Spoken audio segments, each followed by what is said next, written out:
And a pleasant good evening to you and to yours, and welcome to the Brevard Sports Network and this EAFL AA South Division Showdown, where tonight it is the Dunedin Highlanders coming over here to the O-Dome at Merritt Island to take on the East Coast Sharks. Good evening, everybody. I am Alan Slaughterzinski, and it's a pleasure to be with you this evening. Caleb Brown should be joining me here shortly, so we will wait on Caleb's arrival. But the Sharks and the Highlanders tonight are kicking off in an important battle. If the Highlanders win this game tonight, they're 7-1. They win this football game tonight. They wrap up the triple or the double A South Division, and they'll clinch home field advantage throughout the playoffs. For the Sharks, a win tonight and arguably their biggest game in their brief 3-year history, and they get to move on to their second biggest game in their 3-year history next week against the Jokers, in which, if they win that, they will clinch the division in home field advantage throughout. All right, as we get ready to go here, getting set to kick off is going to be Davian Jones, who was an absolute pleasant surprise last week for the Sharks at the kicking position. 3 guys back deep for Dunedin as we get ready to go here on BSN Saturday Night Football. Glad you could be with us. Tonight's game, well, we'll get into all that in a minute. And there's the kick fielded at the 20. Out across now he's across the 25 to the 36-yard line. And that is where Dunedin and quarterback Nate Munson will start.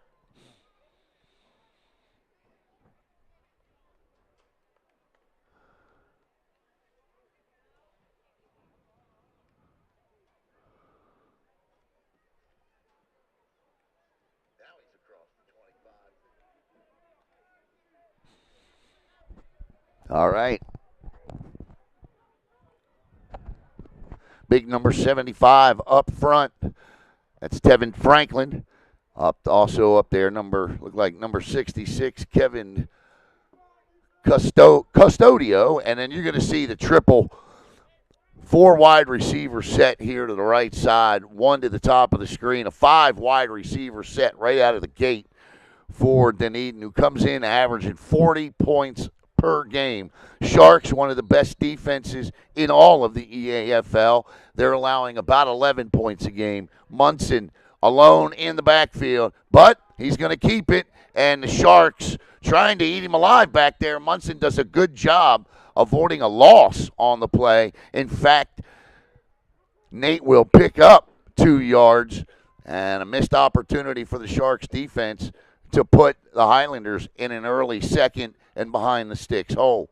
There you also see out there number 10, Chris Melton, a wide receiver. We'll give you, there's number 1 as well. That's Biz Poole. Michael Mingus, I was told by Steve as well, had an opportunity to speak with Steve prior to the game. And now 1 back in the backfield for the Highlanders. Munson drops, looks, fires. He lets one go. And will they throw flags? Or they're going to throw a flag on this. I didn't know if they were going to. There's 2 of them down. So this is going to be pass interference. This is going to be 15 yards and a first down. They were hand fighting the whole way down the sidelines. The defender's going to lose in that situation every time, and they do, and he does there, I should say. And that'll bring a 1st and 10 up for the Highlanders as the white hat talks it over, and they'll walk it off. That'll put the ball out to the 48-yard line of the Sharks, I believe, is where it should be.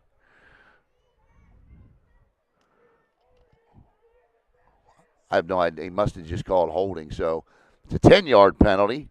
That should be 1st and 10 as the sticks are late moving. They're going to have to wait for them. 1st and 10 at the Highlanders 48.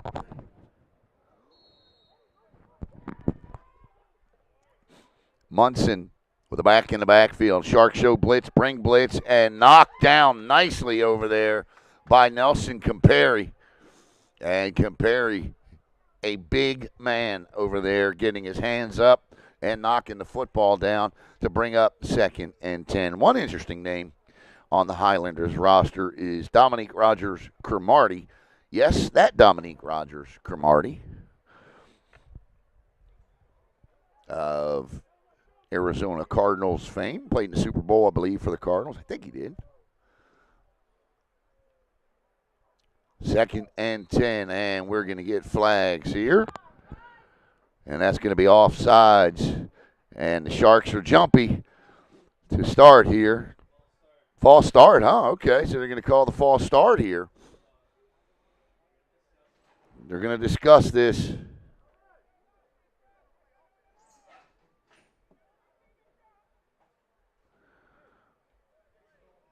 And they do go with the offside, so it'll be 2nd and 5. Now for the Highlanders. And the ball now will be moved out across the midfield stripe down to the Sharks, 47. And Munson now with the back to his left. 3 wide receivers to the near side for Dunedin here on the opening drive. Steve gave me some really good information about Dunedin, telling me about its Scottish heritage, hence the Highlanders name. And Munson drops, fires, lets a long one go, nobody there, and no flags on the play, and that'll bring up 3rd down and 5. So we've seen one run thus far, and it's quarterback keeper by Munson. Also up front of the offensive line is number 55, Cliff Lespanice. Cliff Lespanice, I believe is how you say it. So to the near side comes Biz Poole. Munson now with 4 wide receivers, doubles to the far side. Sharks showing a front 7 blitz. They do not bring it, only rush 4. Munson in trouble. They got him this time. Ball's out. Ball is out. Did Munson get it? We'll see. Or did the Sharks come up with the early turnover on a strip sack fumble here? I'm not sure who got it, but the Sharks got it. And now Elijah Burnett and this Sharks offense, and coming out of the bottom of the pile with it. You know how much I love the fronts of these jerseys with the numbers. So we'll see when he turns around who came up with that, because that was a fight that's Nelson Comperi that came up with that thing. Comperi got down there and pulled that ball out. Munson nearly got away again, and then the Sharks gang tackled him. And that's the thing that has kept the Sharks at 6-2 all season, is this defense has been stellar. And forced turnovers, they do it again there. Will the offense capitalize here?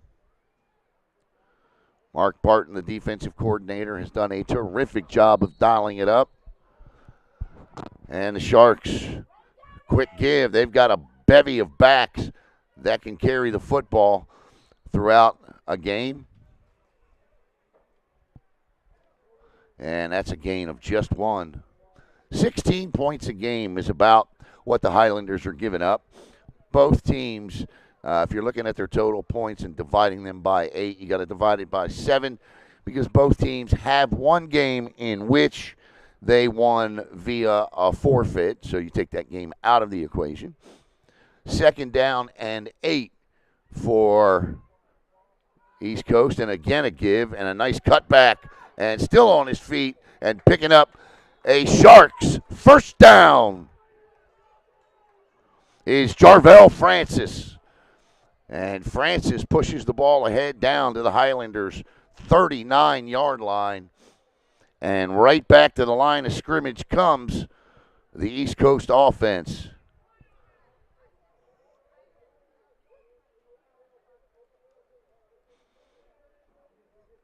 Grady position. This is Bryson Purdy. And Purdy still on his feet. And Bryson Purdy with 12 yards on first down. And the Sharks are rolling here in the first quarter with 12:24 to play. First and 10 at the Highlander 29 as Bryson Pretty picks up 10 yards, 10 and a half yards on first down.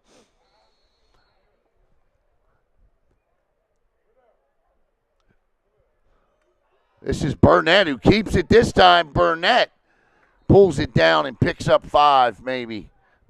Up. My lying eyes or my old eyes deceive me.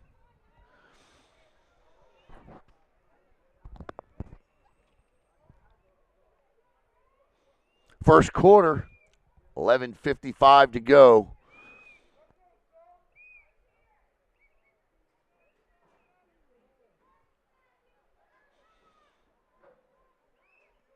Second and 8 now. All kinds of movement to start, but no flags I don't see. And down goes Jarvell Francis, and maybe we do have flags. Looked like a little motion penalty there. Could be. Who knows what it'll be called? What it'll be called here. Not familiar with the staff tonight. And it's going to go against the Sharks. Yeah, that's exactly what I saw before the snap. So Sharks will back up 5 yards here. Motion penalty. And that'll bring up 2nd and 13 for Elijah Burnett, the former Melbourne Bulldog.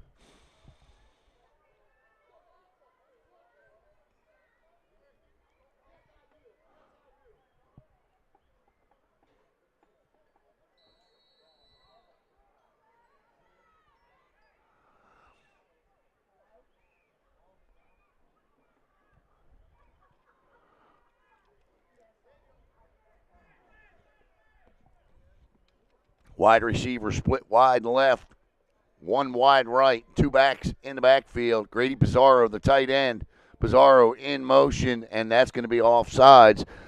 The Highlanders point, and they want a false start. We'll see which way it goes.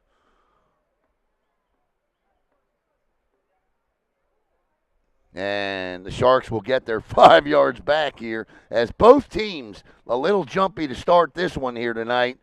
A lot on the line in this one. The Highlanders win, and in their first year of existence will win the division and capture home field advantage. The Sharks will win, and it's on the Lakeland next week for another big game. But they certainly will have an edge in terms of the division. Lakeland, or not Lakeland, Dunedin already has a win over the Lakeland Jokers this season, so that's why tonight a win over the Sharks, and it's over. So now it's 3rd down and 5 here for the Sharks. Burnett loves to go to that left corner of the end zone, so keep your eyes open for that. Bryson Pretty and Jarvell Francis are going to split wide now, or in slot, I should say. Throws, and over the head of the intended wide receiver there, number 10, Kendall Sawyer. And it looks like this came from the area of a hold, but I would expect a decline here. Nope, illegal shift. Yeah, I was going to say the Sharks had 2 guys in motion at the same time. You can't do that. It looked odd when Francis and Pretty both split out. And they're going to try a field goal here. I can't remember the last time the Sharks tried a field goal from this distance. The ball is at about the 19. And coming on to kick is Davian Jones. And Jones, a right-footed kicker. This ball will be spotted at the 27. So this will be a 37-yard field goal attempt for Davian Jones. Snap is a little high, and the kick is blocked and picked up. And that will end that as number 19 gets up. Dominique Davis, the linebacker. I'm not sure if he got the block. I believe the block was by number 55, Cliff Lespinaci. And that'll bring back Nate Munson and the Highlanders offense here. Both teams unable to do anything with an opening possession. About 9:56 to play here in the first quarter. And this classic, well, it's hard to be a classic, but first year for the Highlanders. But in this showdown in the EAFL's AA South Division, and Nate Munson keeps it again, and he is angrily greeted and driven back. Forward progress will put him at about the 34, be a gain of 4 for Munson.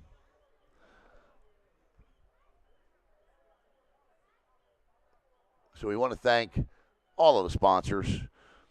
That is the Lucky Devil Barbershop. And, of course, on the bottom of your screen there you see Port Java.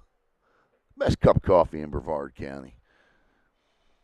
Second down and 6. Blitz. Gets back. Now that should be a false start. But we'll see if it is. He did penetrate the neutral zone. I don't know if the ball was snapped, but I know.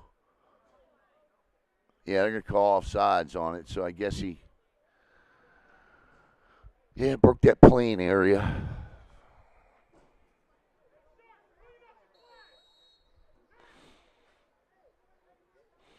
Sharks being told by their coaching staff to clean up the play now.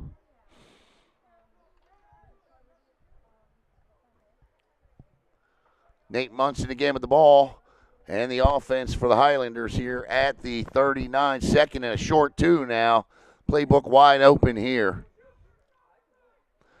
Sharks front 7 about as tight in the box as you know. A bad exchange there. Not sure they picked up the first down. They did not. That is number 28 on the carry there.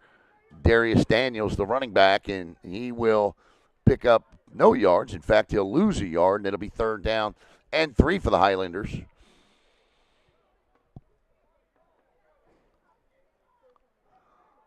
Talking to Steve from Dunedin prior to the game, and, you know, he said this would be, although he predicted a 31-10 Highlander win, he did say that the Sharks' defense would be the toughest they've faced all season.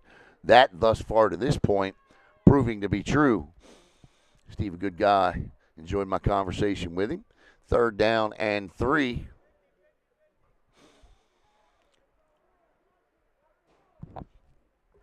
Munson looks, fires, throws, caught. Nice pitch and catch. First down and more. Out across to the 49-yard line. Ball hauled in by Janelle Barnes. Janelle Barnes picks up the first down. And it's 1st and 10 for Dunedin at their own 49 here with 7:56 to play in the opening quarter.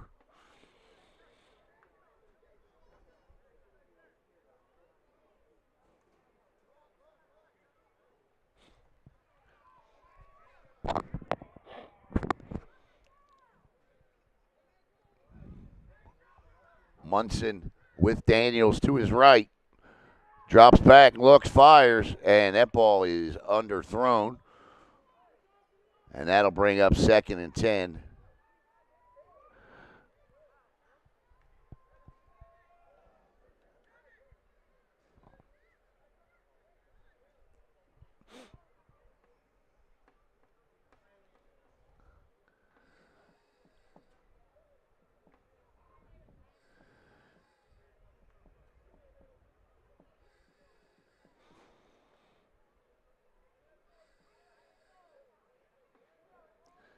Somebody's got to let me know who won the Kentucky Derby. 2nd and 10. I need to know who finished first and second. Munson looks, in trouble, throws deep down the field, open, intercepted by Hassan Childs. And Hassan Childs, my apologies there. The ball went a little further than I thought. Hassan Childs with the interception, and the Sharks force turnovers on the Highlanders' first two possessions. What is the problem here? That's a dead ball foul.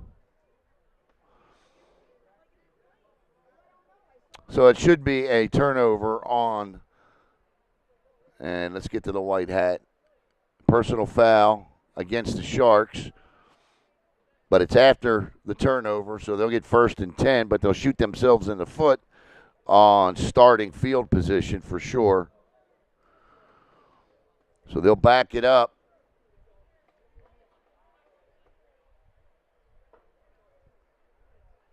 To the 10-yard line, 9-yard line. So that's where the Sharks will start. Again, my apologies. You're flying solo tonight.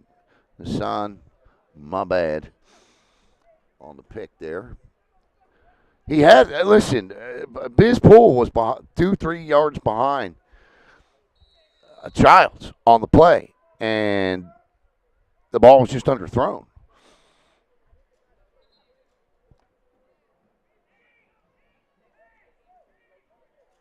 Nate's got to let that thing go when his receiver gets to about the 40.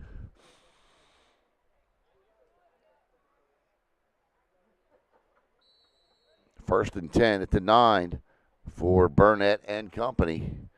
And, nice pitch to Bryson Priddy. Priddy still on his feet. Bryson Priddy still running. And Bryson Priddy on the little counter pitch there.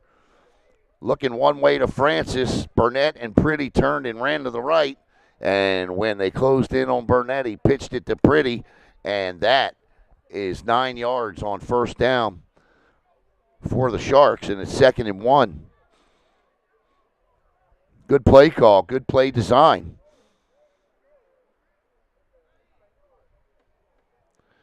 Burnett. And this time the Highlanders aren't having any of it. Big number 61 in there.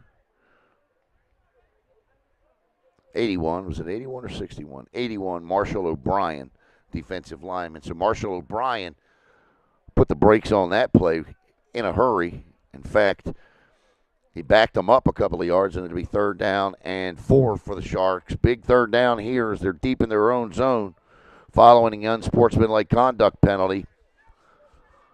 After the interception by Hassan Childs, a reverse off the pitch and a great play, but well done by the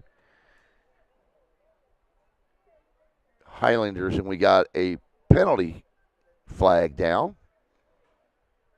That was Dominique Davis that came in to break that up. Davis wasn't fooled, so they're going to decline, and it's going to be a hold. It's going to bring up 4th and 4. I don't know why they would walk it off. They walk it off. They're going to decline it and take 4th down. That's the smart call there. So in terms of having points off turnovers, the Sharks are going to go 0 for 2 in that category to start. But Dunedin and the offense concerns 2 possessions, 2 turnovers. Good snap and a great punt. I mean, a beautiful punt. Pushes back the returner to the 40, and he dances his way to the 46. Jonell Barnes on the return. Nice punt.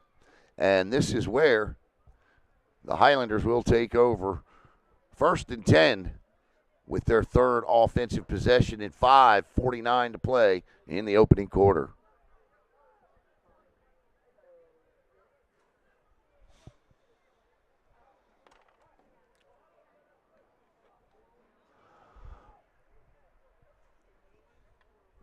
I'll tell you what, you can tell it's May.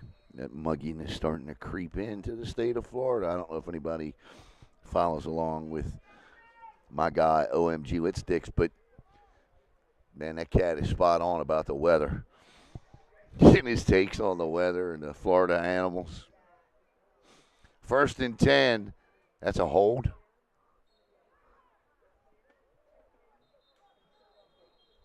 I don't know if it's a flag down. I don't know if that's what was called. There's 2 flags down. They're going to pick up that flag. Are they going to pick up the second one?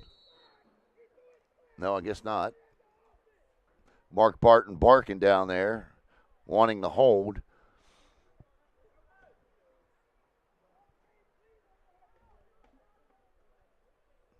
So both flags picked up. Gain of 3, 2nd and 7 now for the Highlanders.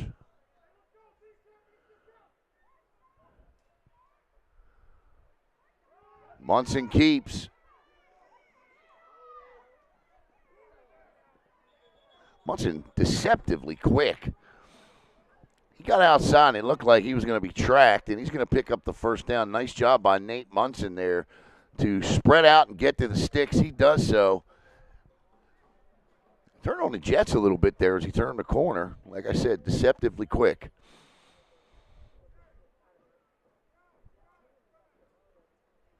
Yeah, once he beat the arm bar tackle of the Sharks defender there, he got outside and did a nice job finding the sticks, picks up just enough, and they'll be inside of Sharks territory at East Coast 43-yard line with 4:28 to play in the first. Munson has just a 2 wide receiver and tight end set. He's going to let this thing fly. And nice job of coverage over there by Kendall Sawyer. 10 on 10. Chris Melton, the intended target. And that'll bring up second down.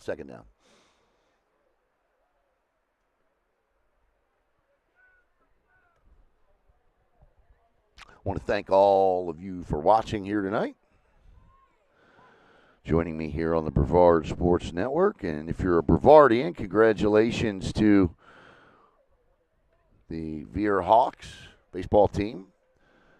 They defeated Martin County to advance to the regional finals in Game 3, 5-2 today. Offsides again by the Sharks.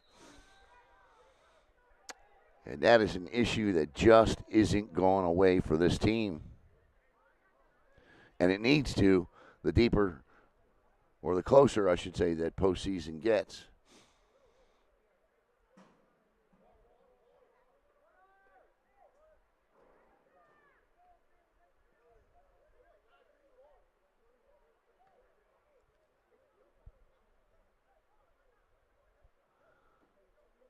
As the officials getting together, trying to figure out what this is going to be. We'll see. They're going to pick it up. I don't understand that call. There was definite movement before the snap. They're just going to let it go. So I guess it's like a do-over in volleyball, which I don't. You ever seen that before? Have you? Okay. Got you. Strange. They're going to get them this time, though.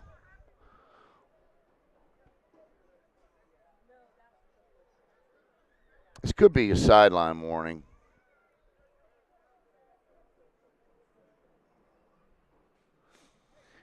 Now, the interesting part of the Highlanders are things really began well for this team this year. They've had a great year. They're 7-1 for goodness sakes. They were 6-0 and then lost to their rivals from Tarpon Springs. The next day, the coach was fired. Dead ball, unsportsmanlike conduct on the sidelines. Yeah, they're not even a warning. They're just going to give him 15 yards right out of the gate. So that's what I said. Usually it's a sideline warning, right? No? Okay. Yeah, he must have said something because he picked up 15. So it's going to be second down and 5, 10, 15, 25, maybe 26 yards is the coach. And back to the coach story, they fired the head coach after their only loss of the season, parted ways with him. And, the Post said mutually decided to part ways. But when you see that, that's a firing, I think. And made a change. And they've got a new head coach coming in next year who they just hired. So talking to Steve about that before the game, the thing is there, and their belief is you don't make the change when things are bad. If you see the issues starting to build that don't get corrected, you make the change then, was the philosophy. So that's what they did.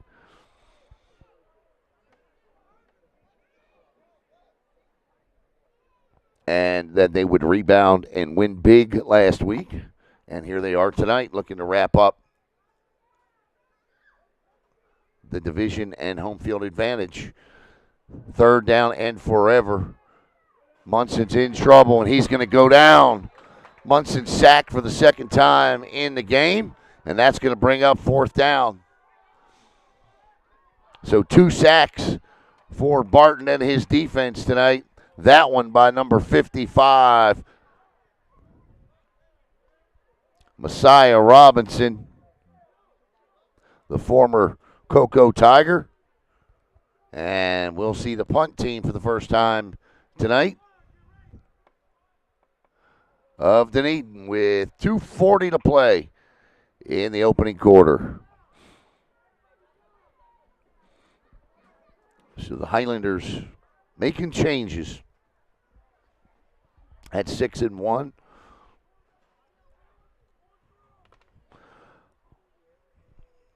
Ball, bad snap, nearly blocked. Great job by the punter to get that thing off at all. I mean, at all.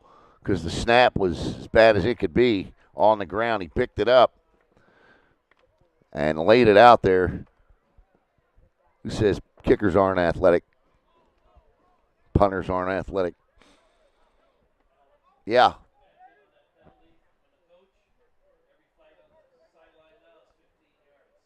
Really? Oh, yeah. So, yeah, he gets another flag. That's a good point, Mr. Eddie. Eddie points out that the early flag in the first quarter on the head coach tells you that another flag on him is ejection, and then any flag at all on this, there's no more warnings. That's it. They'll be 15 yards from here on out. 2:15 to play in the opening quarter. Check it. We got a different quarterback in right now. Patrick Knight has come in. So Patrick Knight, the quarterback, takes a gander at the wristband. You'll see Knight, Burnett, and Nelson Campari back there taking snaps for East Coast. Where is Campari sitting down, catching a breather because he's playing defense. There's Burnett down there on the sidelines, ready to go in. So Patrick Knight, once it has it, we're going to see Patrick Knight throw across the middle, and that is caught and hung on to. Great job, great hit, great play all the way across the board by the Sharks, and a great hit by the defense as Grady Pizarro gets absolutely clobbered on the hit and hangs on to the football to bring up third and short. What a play. Pizarro's no small guy. He can take a hit because one was certainly delivered there. Did not catch the number of that train that trucked him.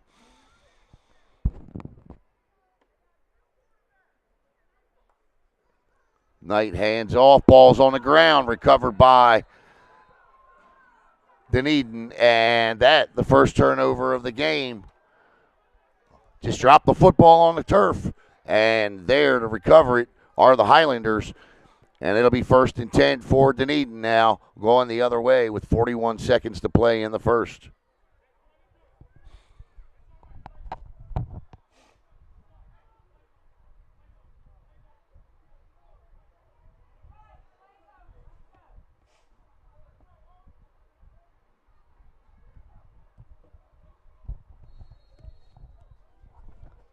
All right, here we go. 1st and 10 for Munson and company as the Highlanders look to try to get on the board first in this one. Turns, gives,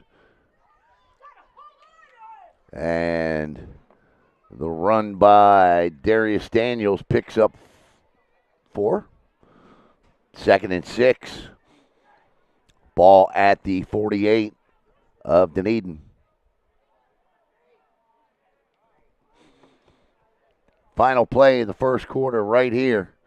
Teams will switch sides, turns, gives, flag. False start coming. They'll back them up 5 yards. It'll be 2nd and 11. Both teams literally shooting themselves in the foot tonight with penalties and turnovers. 2 turnovers for Dunedin and a turnover for the Sharks. The penalties about even. Both of them picking them up.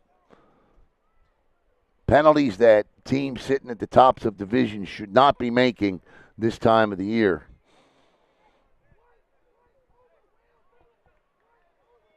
And that'll take us to the end of the first quarter with your score, where there is no score. Back in a moment here on Brevard Sports Network.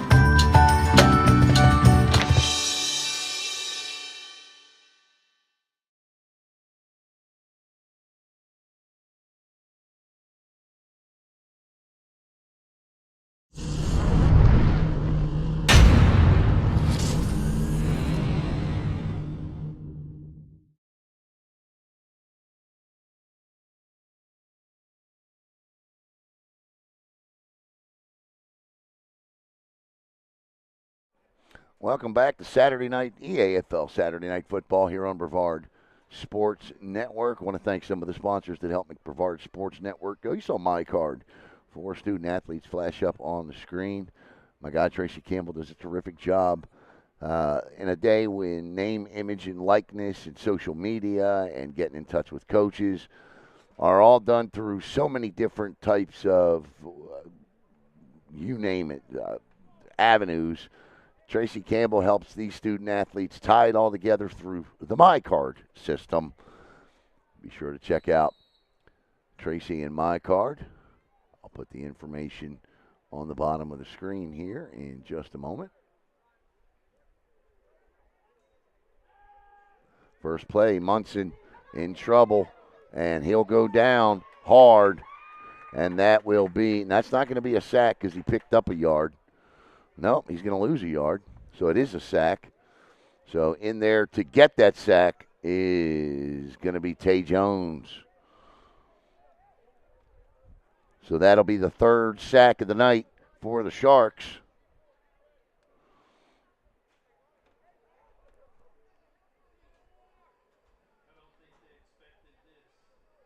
No, I don't think they did either, to be honest with you. I think that I think this defense of the Sharks really doesn't get the credit they deserve. I know, and I love Mike Torres, but I know he don't give them no love. Munson rolls right, throws, caught. Not enough for a first down, so that'll bring up 4th down and about 4. So we'll see what the call is here on 4th and short. Do they go for it? 4th and about a yard. Looks like they're not hesitating. Munson not hesitating at all.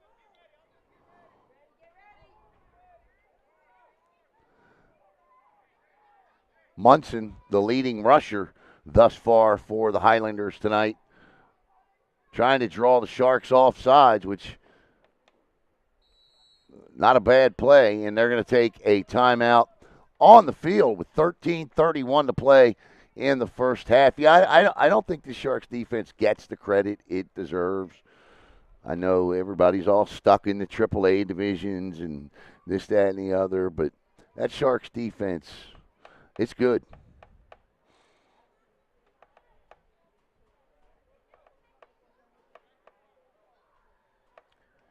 I was extremely interested to see the Highlanders tonight The thing that has impressed me about the Highlanders, aside from the fact that they're a first-year organization coming across the I-4 beach line corridor at 7-1, is how well they're run. Now, I don't know the ins and the outs of the front office, so to speak, but what I can tell you is looking at their social media, their sponsorships, how Steve does things around town, very, very, very impressive. And I think a type of a blueprint laid for a first-year franchise organization in the AAFL. And so I apologize if my voice is cracking in and out. I am on probably I am definitely on the back end of about and I don't know if he's going to get it. He's short. That not much of an effort to get it, and I think the Sharks have held.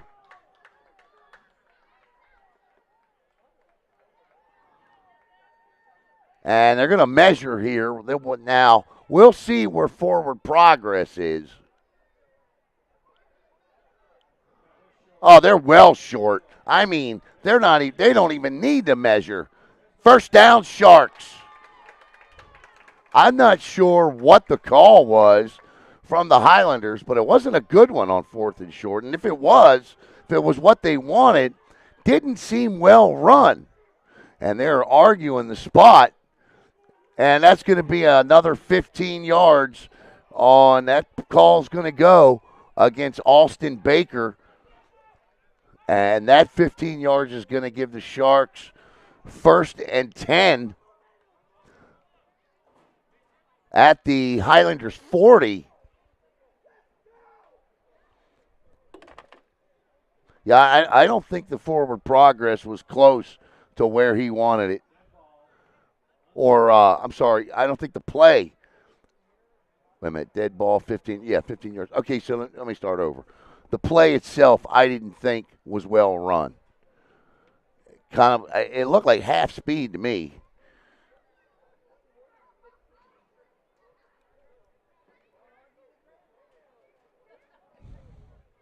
As I kick the camera up.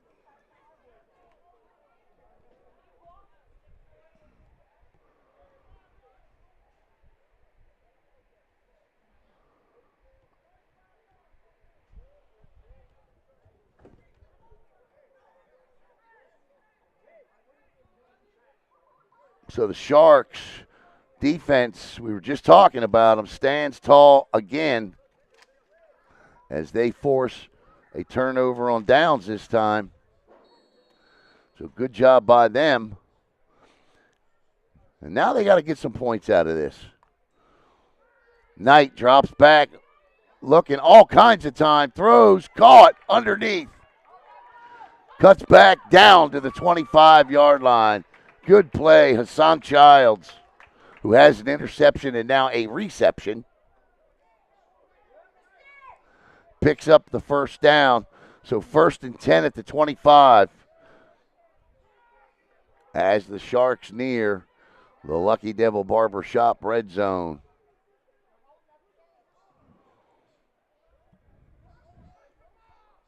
Knight with 4 wide receivers, doubles. The give is to Francis.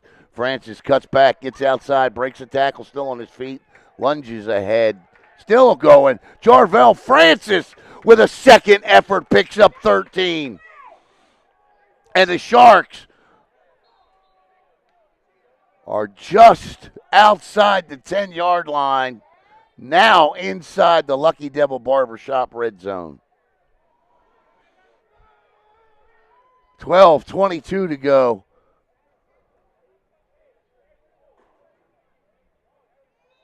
What a run by Francis.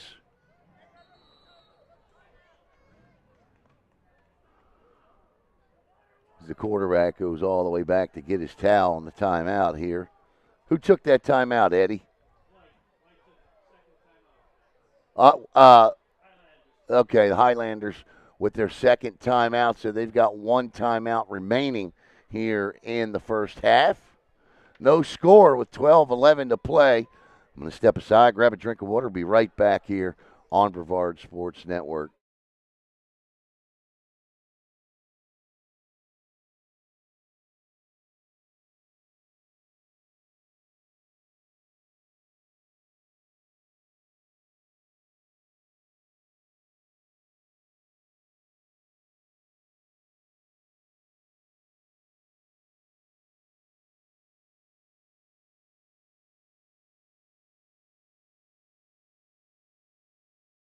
All right, we return here. 12-11, Sharks first and 10 at the 11, so they can pick up a first down here. Patrick Knight, the quarterback.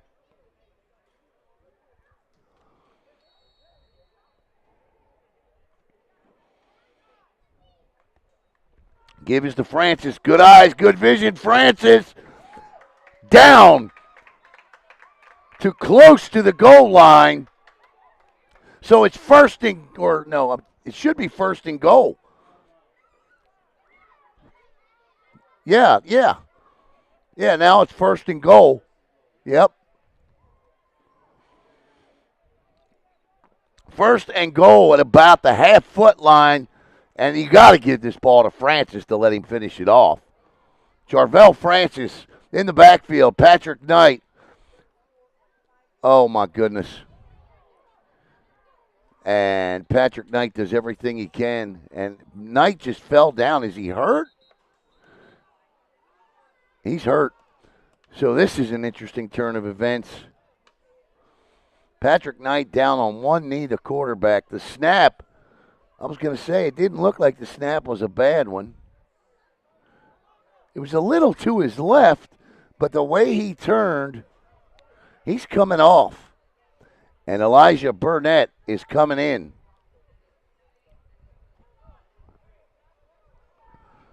I don't know what happened to Pat. It's his shoulder. His right shoulder. Well, that's not good. That's the one he throws with. So now that play right there has cost the Sharks 6 yards. So it's second and goal from the 6 now. Hassan Childs to the right. Kendall Sawyer all the way to the left. Burnett, and he's going to go down, and this is not looking good. Burnett's still on his feet. But Marshall O'Brien gets in there and makes sure he does not get away. And now it's third down. And the Sharks, who a minute ago were first and goal from the half-foot line, are now third down and goal from the 17. I mean, this is an obvious passing down here. Kendall Sawyer will go wide left. Hassan Childs is wide right. Near side slot is Julius Bell Bennett. And and the Highlanders are forced to take their third and final time out of the half with 10:19 to play in the second quarter.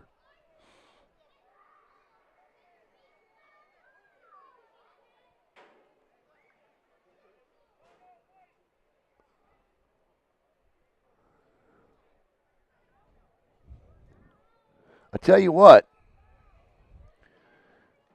we've seen some good plays tonight, but both these teams, they got to clean some things up before they get into the playoffs.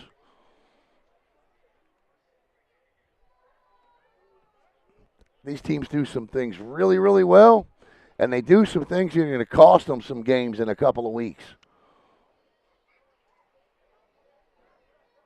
But I'm not seeing anything that either organization doesn't already know.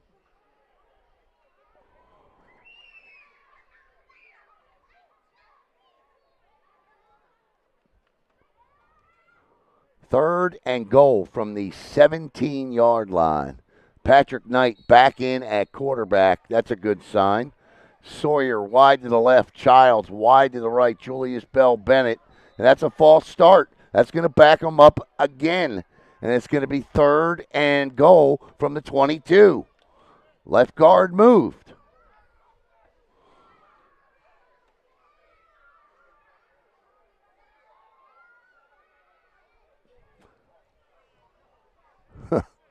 So now you have put yourself possibly out of field goal range here.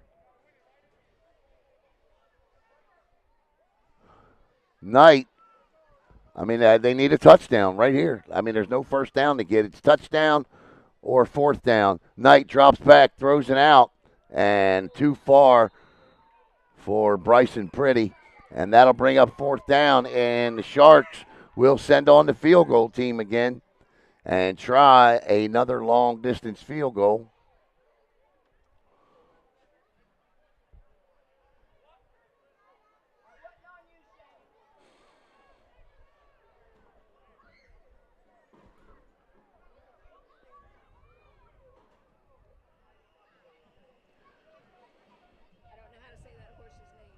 Who? I don't know how to say this horse's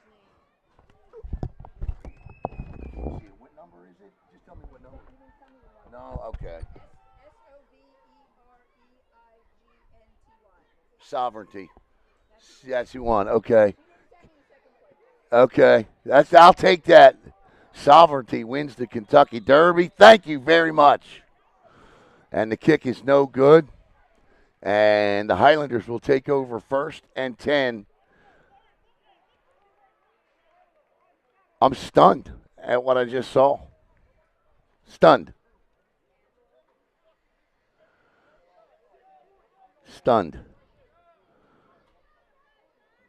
Remember that sequence of plays if this is a one-score game at the end.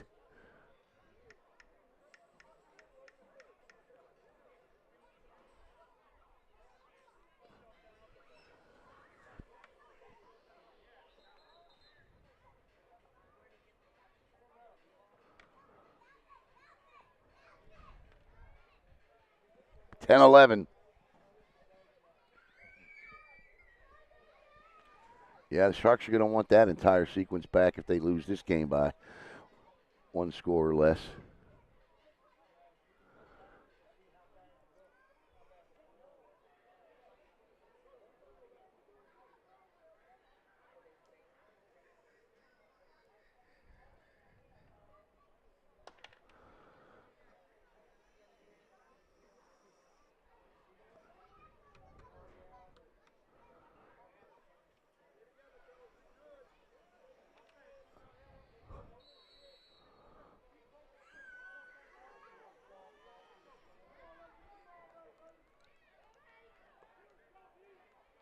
Munson went to roll, looking. He just lets this thing go.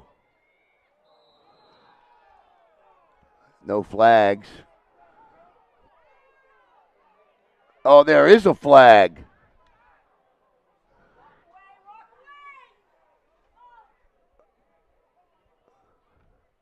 We'll see what it is. It's in the area of where you would expect defensive holding or interference there.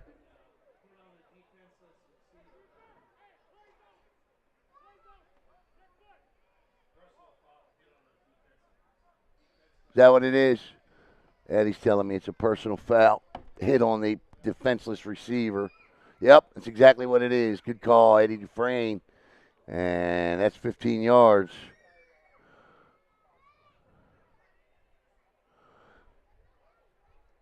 And the penalties and mistakes continue. That is the third 15-yard penalty of the game between the two teams. Munson, the wide receiver split near side, is Jonell Barnes.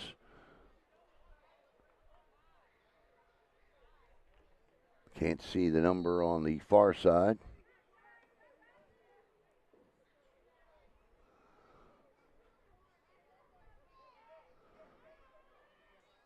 Munson turns, gives, and he goes nowhere as a swarm of Sharks come in, led by number 77, Caleb Wright.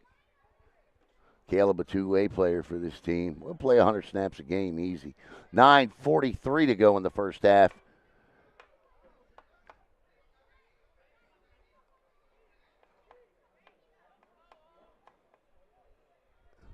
Big number 58 up there on the offensive line, you see. That's Jay Ferret. He's a center, at least listed as one. Munson with 3 wide receivers.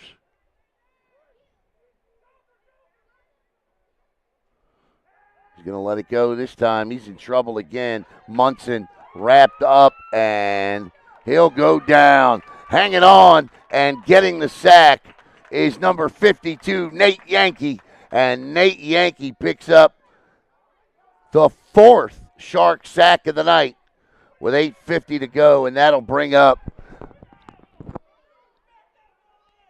should be fourth down. Third down, my bad, third down.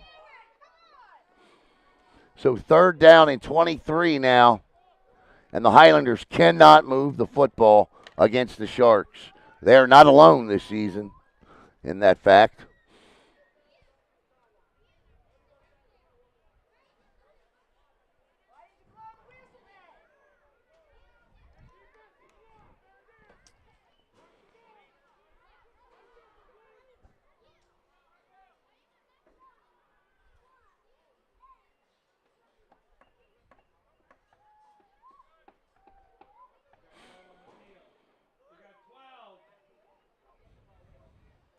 There's 12 players on the field. 2, 3, 4, 5, 6, 7, 8, 9, 10. Oh, yeah, they got 12 players on the field. I'm looking, I'm like, 1, 2, 3, 4, 5, 6, 7, 8, 9, 10, 11, 12. They got 12 guys out there. Don't they have 12? Okay. Oh, okay. But they do pick up a delay of game. 7:31 to play in the first half, and backwards, both of these offenses continue to go. The Highlanders now third and about 30 to go. Yeah, third and an easy 30 here. Munson wants it, has it. He's in trouble again. He lets it go, and that was nearly intercepted. The closest to that football was Eddie Dufresne, and Eddie had the best shot at it. It'll be fourth down and 30 with 7:07 to play. The incomplete pass will stop the clock, and still no score here on Brevard Sports Network.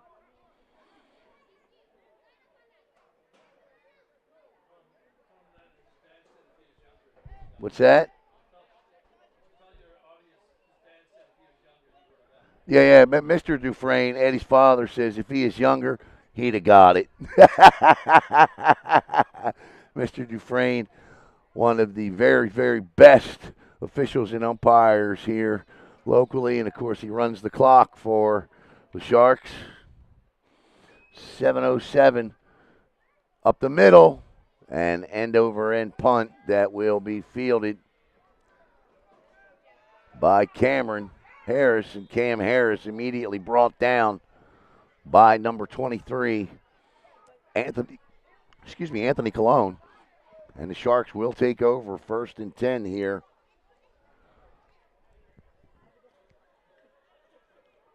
Inside of Highlander territory at the 49. 6:57 to play in the half.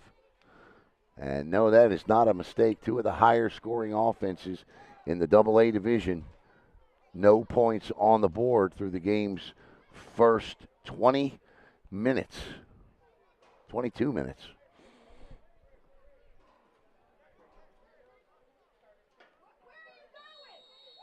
So it'll be doubles to the near side. Sawyer split wide left, Childs wide right. Knight drops back, looks, fires. He just lets one go. Childs nearly had it and throws into double coverage, but Childs with the best opportunity to come down with the football. Mark Horton in there on coverage. Also, it looks like number 12 was in there as well. Isaiah Thomas. Is that 12? Yeah, it looks like 12. Can't tell with the hair there, or chin strap in front of the number. Yeah, it was Isaiah Thomas in coverage. So Thomas and Horton make sure Childs does not come down with it. And that'll be second down and 10.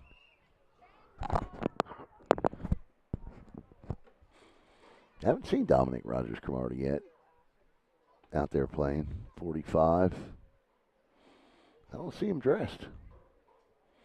Might not be here. Knight throws across the middle and had Childs breaking. Knight just threw it behind him. And that'll bring up third down and 10. It's not a good pass. 6:47 to play. 8 seconds have come off the clock in 2 plays.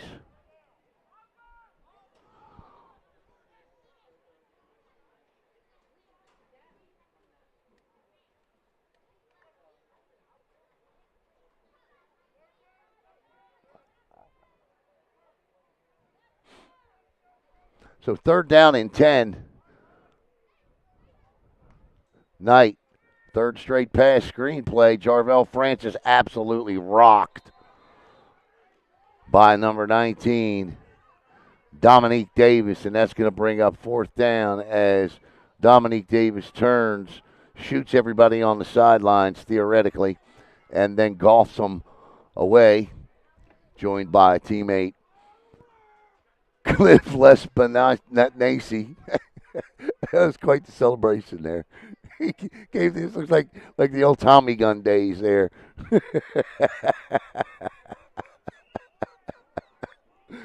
Oh my! 4th and long, 10. Punt team on snap. That ball nearly blocked. Seems like a reoccurring theme. That was pretty cool.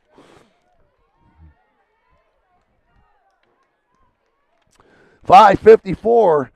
Nate Munson, who has certainly had his way with a lot of opposing defenses this season, and why wouldn't he, averaging 40 points a game and a 7-1 record, has been able to do absolutely nothing against this East Coast Shark defense. And Mark Barton's team has, Mark Barton's unit, I should say, because it's head coach of the team is Scott Veit. But Mark Barton's defense has been relentless in attack. And we'll see as I think the thing that they do that makes them good, obviously they got size and speed. That helps. But they do show you a lot of different looks for an adult amateur league, semi-pro football, whatever you want to call it, semi-pro football. They present a lot of different looks. And we're going to get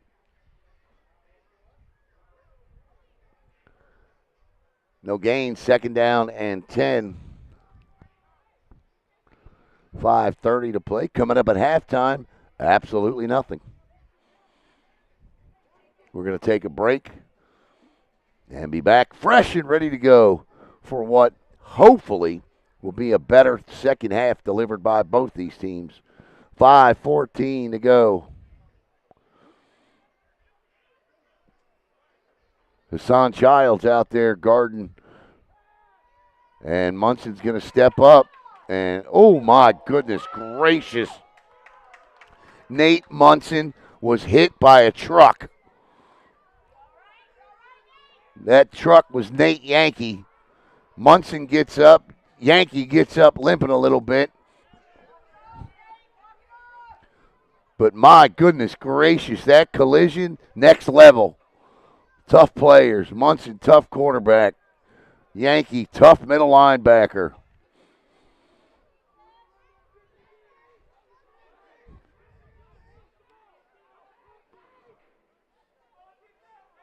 Munson, 3rd down and about 4. Munson looks, fires, and that is picked off. Munson threw it right into the arms. And not only are the Sharks, 3rd turnover of the game, picked off by Ryan Veit. And Ryan Veit nearly scored. And the Sharks are in business again. 1st and 10 inside the Lucky Devil Barbershop red zone. 1st and goal following their 3rd turnover of the game. And I was just gonna say, Nate Munson looked a little dazed out there. He threw that ball right to Ryan Veit. They may want to take a look at Nate Munson.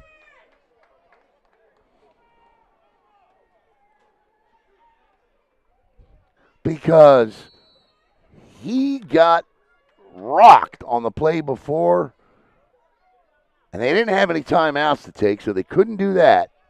But Munson threw it right into the hands of Veit, and it's 1st and goal.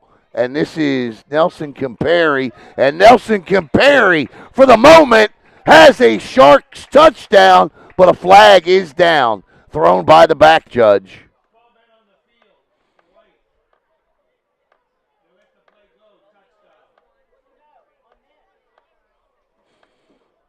See what the call is as Nelson Comperi gets in. And that is 12 men on the field. Illegal substitution decline. Touchdown, East Coast Sharks. And with 4:01 to play in the opening quarter, they lead it 6-0. And here comes the adventure. Last week, a perfect 5 for 5. And they're going to go for 2. This is interesting. So they decide to go for 2, and I would imagine they're just going to let Nelson Comperi. Nope, they're going to talk about it now as the Sharks are going to take their first time out of the second half here. They were 5 for 5 last week, kicking extra points, so I'm not sure why they wouldn't try that again. I get it, the first 2 field goal attempts look woefully bad, but, I mean, this is an extra point, right?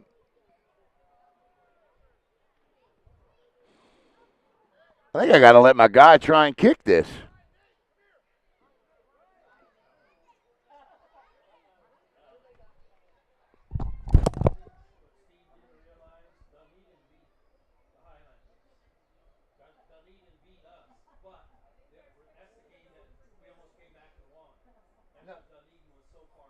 No, Dunedin hadn't played the Sharks yet.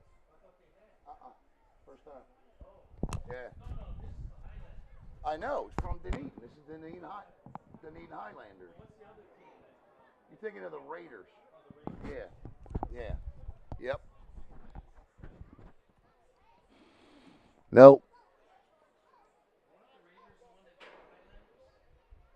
No, Tarpon Springs beat them.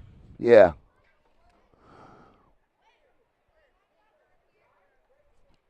.401 to play, and Nelson. Listen, if I had Nelson Comperi, I mean inside of 2 yards all day. But here we go, and it is going to. There's no secret. And Comperi twists turns, but he's going to be short. I don't like the call, but okay. 6-0. At least there are points on the board for the Sharks. 4:01 to go. Back with the kickoff.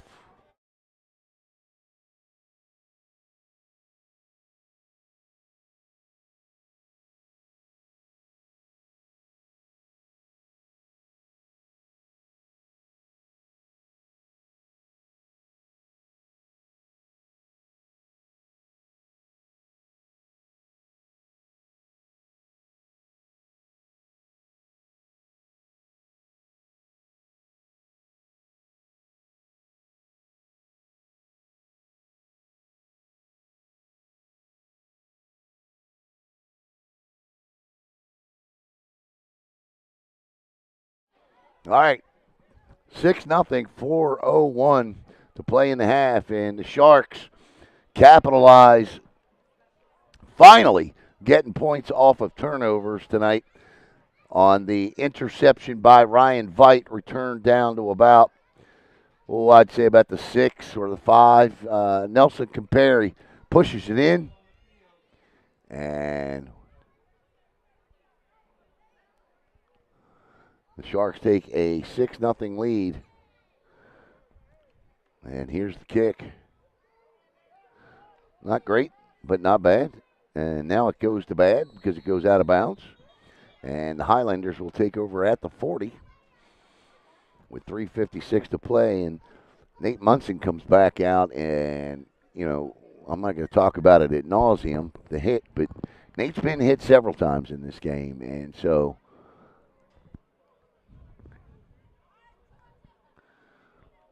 we'll see if this offense for Dunedin can get it together here, or will the Sharks defense continue to just shut the door on them, as they have repeatedly here in the first half, forcing 3 turnovers and 4 sacks on the day.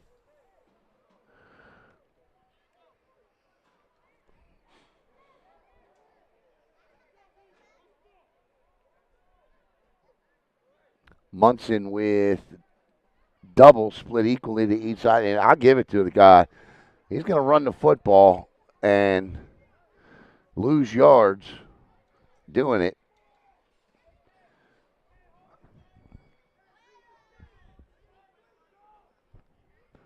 The Sharks will receive the second half kickoff. Dunedin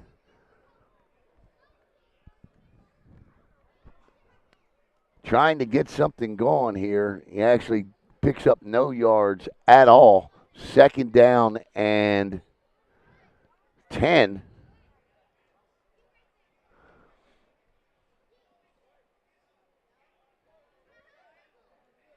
Munson looks, throws underneath, caught, but just nothing there on the reception. Hassan Childs takes down number 38. That's John Louie. And that'll bring up 3rd and 9. That good for a gain of 1. And the Sharks will let you have that all day.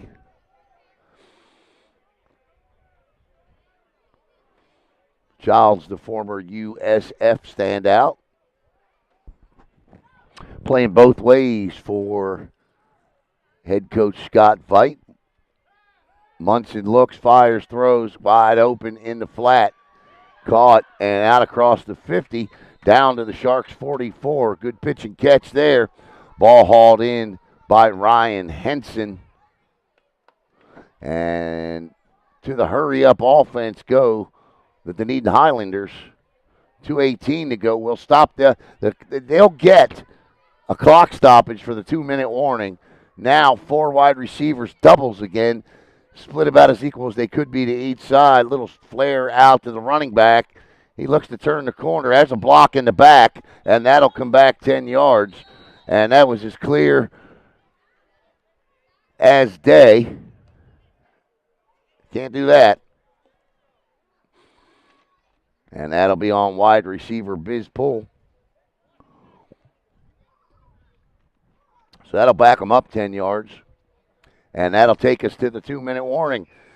We'll step aside for the 2-minute warning here on Brevard Sports Network. Back with the 1st and 20 play following these words.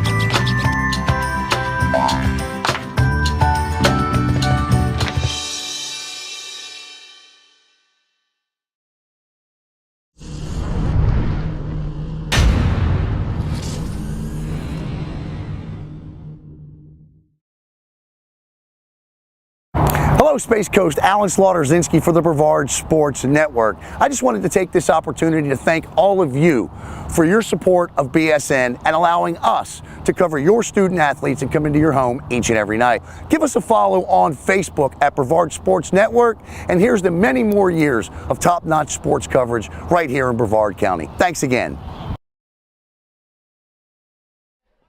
All right, 2-minute warning over. As we get set here, 1st and 20 now, following the block in the back penalty by Biz Poole.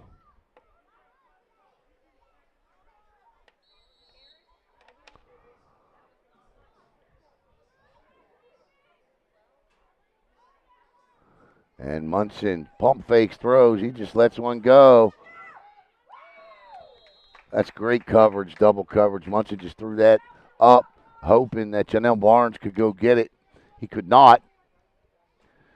And that'll bring up 2nd and 20. I believe it's Eddie Dufresne back there in coverage, as well as Kendall Sawyer, I believe.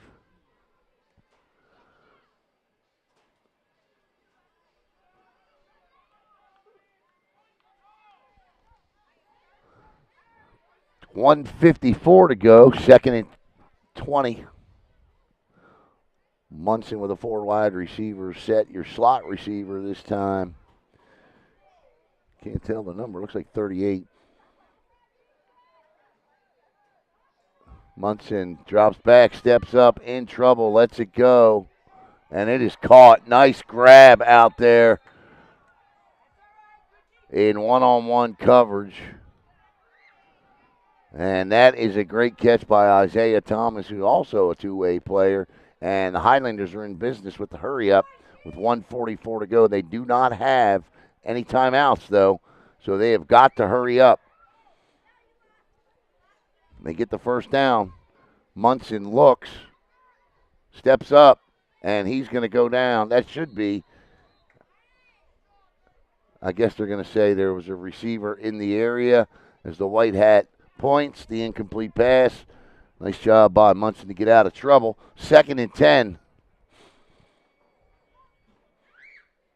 Ball at the Sharks 27 with 1:28 to play in the half.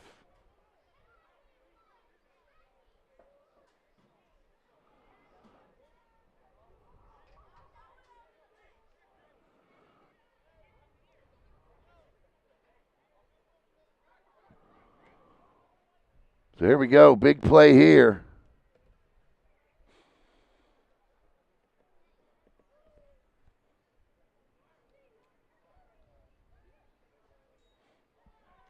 Munson gets out of trouble, scoots down the sidelines. He dives, hit hard, going out of bounds, but he gets out of bounds. He will stop the clock and pick up a first down, and they're inside the Port Java red zone. 1st and 10 for the Highlanders at the 15, and the Sharks defense is gassed right now with 80 seconds to play. That's how you got to beat them. You got to gas them, and they're doing it. And, yeah, I was going to say, if you're Scott Veit, you probably should take a timeout here and let your defense catch their breath, and that's exactly what Coach Veit does.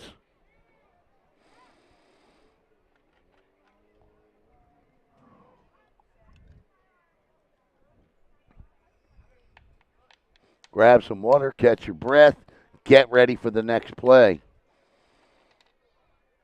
Nice job by Munson on this drive with no timeouts. He has directed a drive, the longest drive of the night for the Highlanders.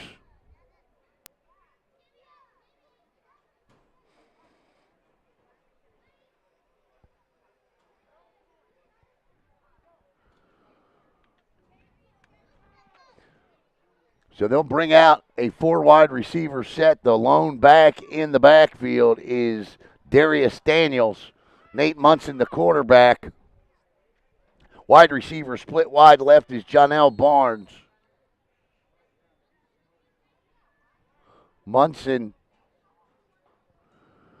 looking. Oh, it's up in the air. And trying to give chase and haul it in was number 27. Dylan Guy, and that'll bring up 2nd down and 10. The Highlanders can pick up a first down, but there's only 1:15 left. Time is of the essence here for Dunedin.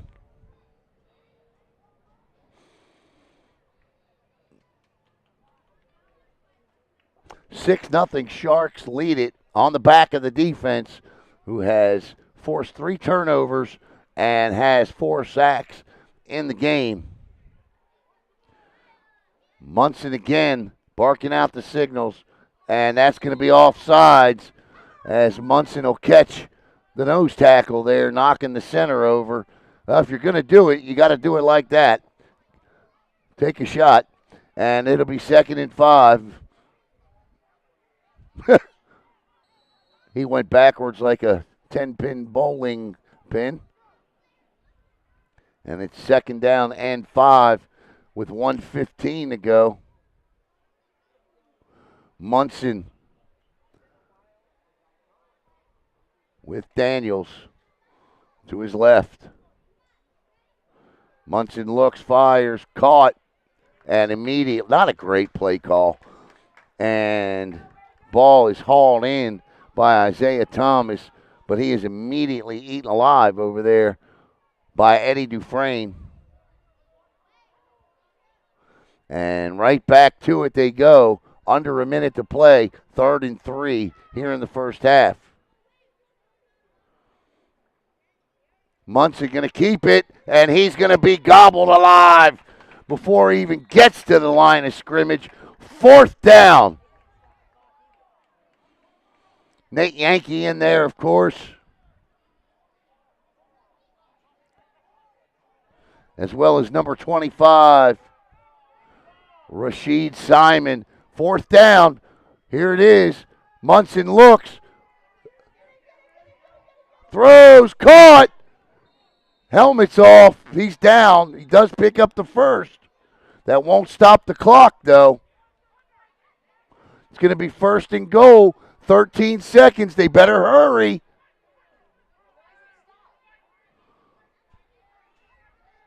They're going to get one play off here. Clock is running. Here they go. One play. They're going to spike it with 8 seconds to play in the half.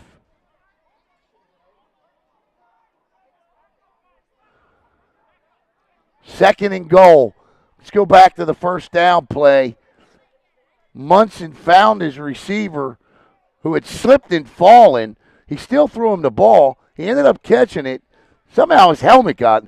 He must have really taken a hard fall because he was all discombobulated over there laying on the ground. Ends up getting up and running without his helmet, but he did so by making a 1st down, and that's where we are. Following the spike, it'll be 2nd and goal from about the 3-yard line here for the Highlanders with 12 seconds to play in the half.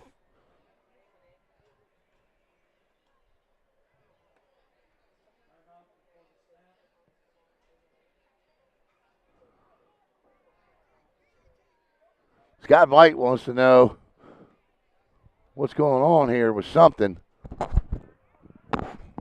Why did he stop the clock or something? I think that's what he's asking.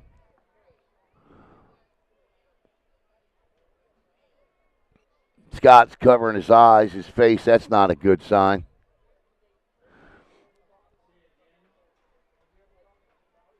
Scott's telling him, man. I agree with Scott. I thought the clock should have kept running, but the referee asked for it to stop. I mean, it was a 1st down, and the referee signaled to stop the clock. Yeah, I don't understand why. So Munson with 18 seconds now, 6 seconds added back on. Munson throws.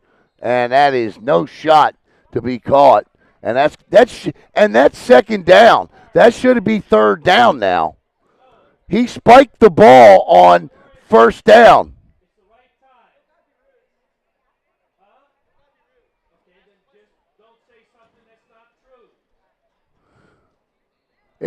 Eddie, it should be 3rd down. He spiked the ball on 1st down. The kid never moved the sticks. Oh, he did? Okay, so a timeout before that. All right. Munson in trouble, backpedaling, looks, throws, caught, touchdown! Highlanders got both feet in. Nice catch over there by Bsn as Munson gets out of trouble, and the Highlanders have tied it up. Sixes are wild on the board. 6 seconds left. It's 6-6.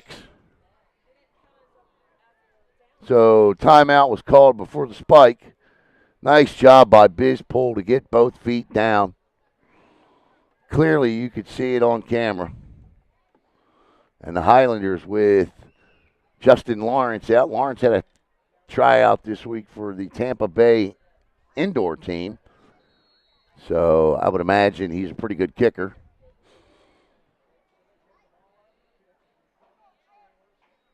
Snap is low. Oh, and it is blocked by the Sharks. And, yeah, both special teams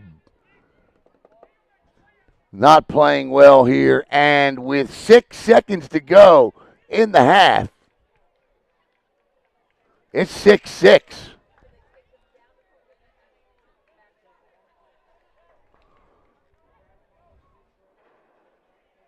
Huh.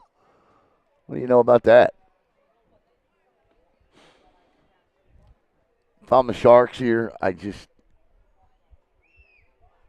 I don't even play around. I just get to halftime. You get the ball to start the second half.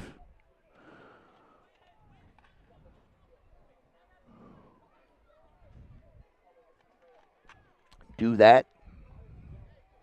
Reset. Same for the Highlanders.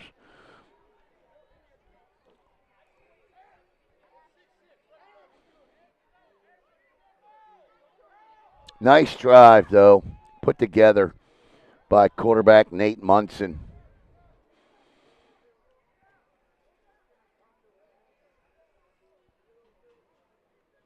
And the Highlanders have their first points of the night.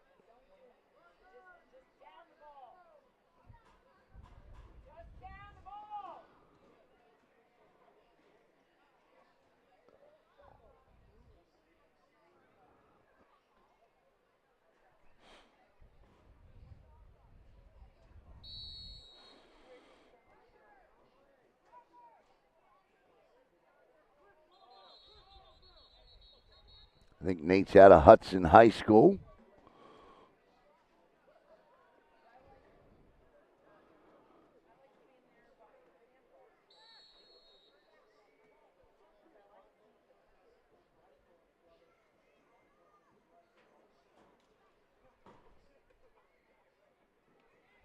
Picked up, across the 20, 30. And that will end the half here with our score. Dunedin 6, East Coast 6. Back with the second half in about 16 minutes here on Brevard Sports Network.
All right, welcome back here to the O-Dome, home of the Merritt Island Mustangs football team. Tonight it's home of the East Coast Sharks, where right now the Sharks and the Highlanders from Dunedin are tied up at 6 apiece here. And I think a couple of things. This has been a sloppy first half for both teams, but somebody's going to make a play. These teams have some outstanding athletes, and if you're a Sharks fan, you got to go back to the drive where they had first and goal from the half-foot line and could not get it in. Wasn't a goal line stand by the Highlanders as much as it was the Sharks shooting themselves in the foot. First and goal from about the half-foot line became fourth and goal from the 17, and just like that, in the blink of an eye, it was over. No shot. So the Sharks will receive the football to start the second half.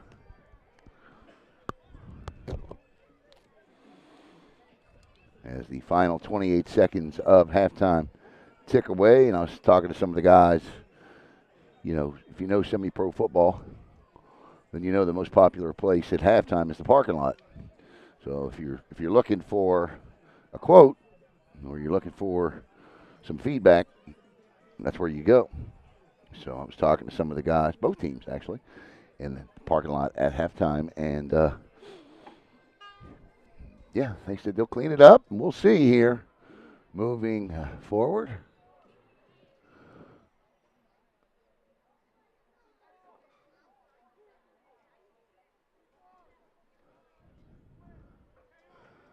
Fresh 15 on the clock. And we are ready to go here. Can't see who's back deep for the Sharks. Ain't no sense in looking because I can't read the numbers on the front of the jerseys anyway.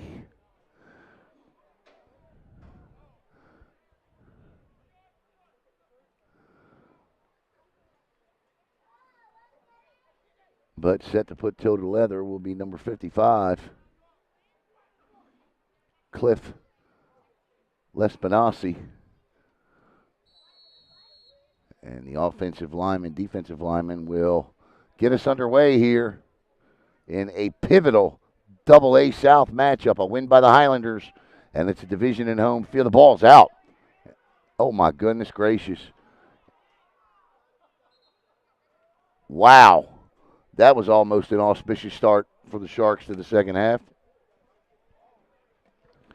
As that ball stayed in bounds. And Patrick Knight brings them out for half number 2, the quarterback. See what adjustments were made by head coach Scott Veit and offensive coordinator Connor Veit.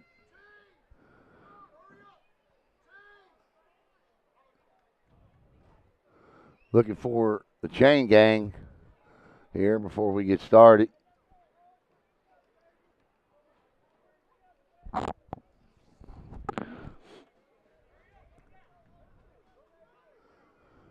Referee's like, where's the chain guys? They probably in the parking lot too.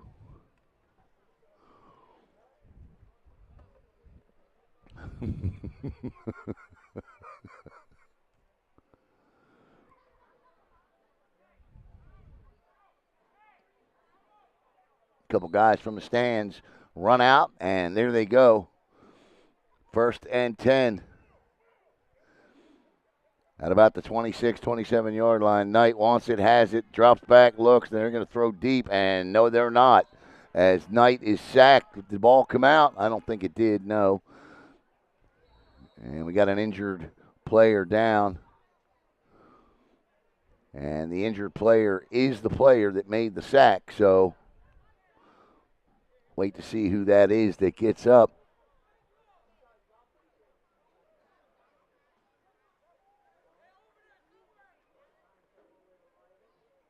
And what a first half he had, he being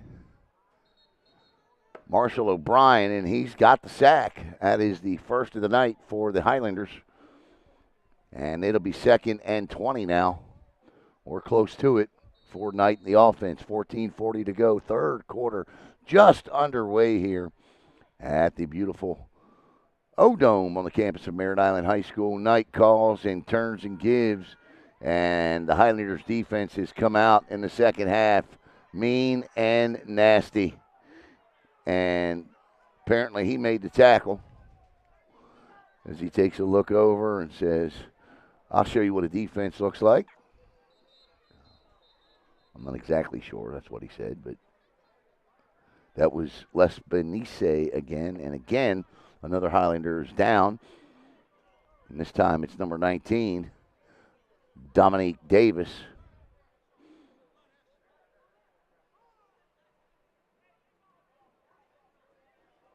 So an injury timeout on the field.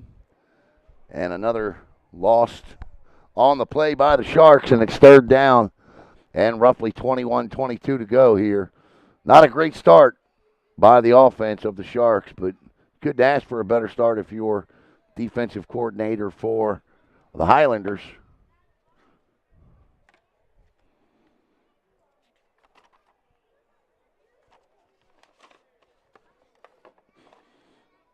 So kudos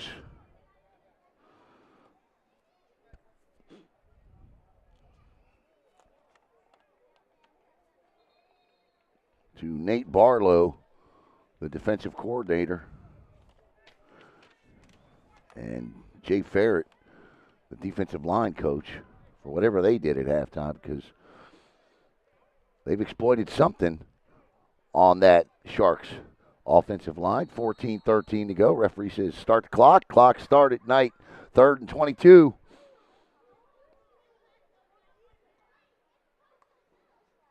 Drops back, looks, fires. Oh, it's caught, and this could be a Sharks touchdown. Touchdown, Sharks, flag down, and they may say offensive pass interference. It is a touchdown for now, but I do believe it's going to come back because he pushed off.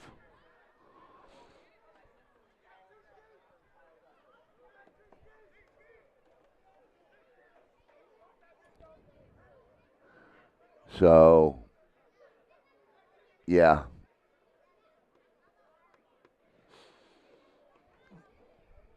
You get away with it. And a lot of times receivers do, and it's coming back. Kendall Sawyer saying, man, what did I do? But when Kendall goes back and watches it, he'll see why the flag is thrown. I don't think Scott Veit appreciates it. Or the referees in the stands. Veit says, whatever. But that's a flag you got to throw. And he did. And that'll back him up 15. And it'll be 3rd down and 37. That's a half the distance penalty. So it'll make it 3rd and about, 3rd and 37. That's why I didn't get all excited about it, because I knew it right away. I was just looking to where the flag was thrown, and, well, there it was. So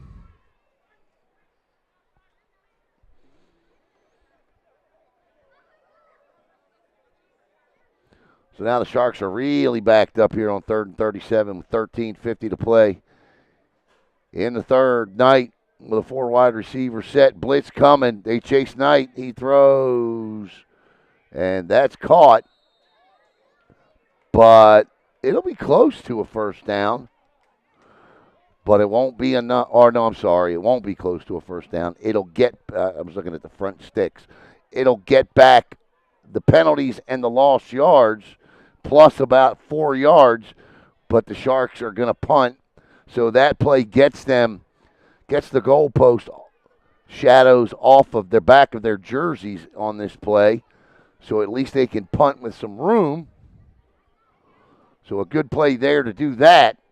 But all in all, The Sharks pretty much go 3 and out, essentially, to start the half.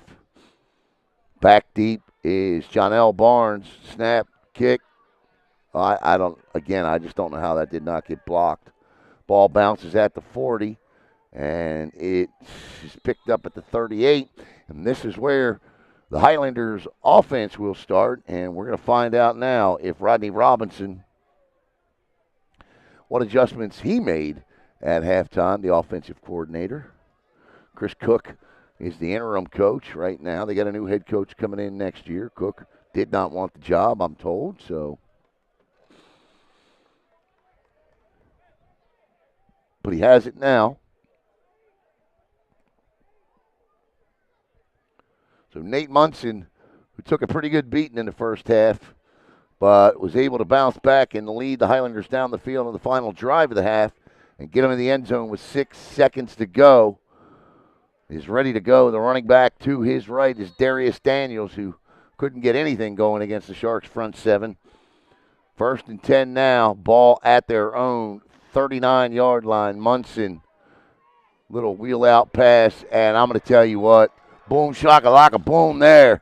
And Daniels goes down hard, and he may have a word for his quarterback in the huddle. As number 3 for the Sharks just came in and obliterated him. Lorenzo McDowell, the outside linebacker. That's one of those ones where, as a former quarterback, I'd come back to the huddle and say, don't you ever, ever do that to me again. 2nd and 15. You do that to me again. Yeah. Throws, caught. Dropped, actually dropped it incomplete, in and out of the hands of the intended target, who was Ryan Henson, the wide receiver. And that'll bring up 3rd and 15 right out of the gate for Dunedin, who doesn't appear as if their offense is any better than they were in the first half. We'll see here after this 3rd down play. I may be forced to bite my tongue. 12:07 to go. Clock stopped following the incomplete pass. Sharks show blitz. Doesn't mean they'll bring it. They do bring one, and they will get Nate Yankee. And that'll be the 5th sack of the night by the Sharks. Ball is not out. Forward progress will be stopped, but that's the 5th sack of the night by the Sharks defense. 2nd sack of the night by Messiah Robinson.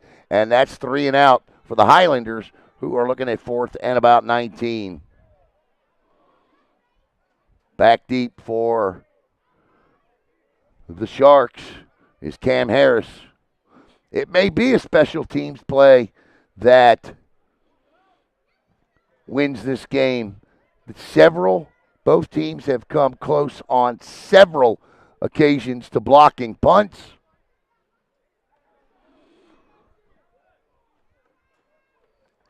Up man standing at the 50. They're going to rush, and that is going to be a false start. So it's going to be 4th and 24, and they'll back them up 5 more yards here.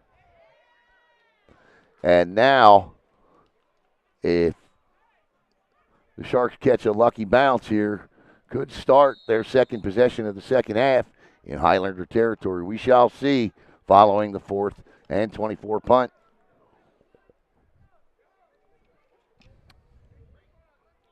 Good jump. Gets it off, and the Sharks will start in their own territory. I bet it takes a Highlander bounce across the 50, so they will not. So Dunedin gets a good bounce there, and the Sharks will start 1st and 10 at their own 46-yard line with 10:38 to go in the 3rd quarter, 2nd half.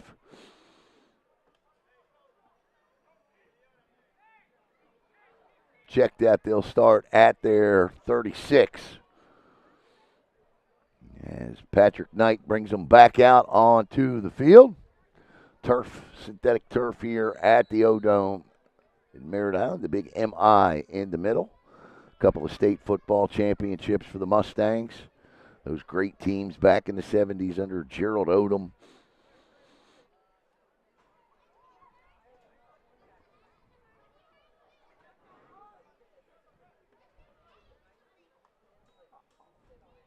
Knight with a back to his left. Looking to throw on first down. Dumps the screen off. And that play has not worked, not one time. Third screen attempt of the night by the Sharks, and they'll pick up no yards on it. It'll be 2nd and 10. It's been a good play for them all year, especially going to Jarvell Francis, which they did there, but Dunedin read it well. 2nd down and 10 now for Knight in the offense. 6-6, 10:05 to play in the third.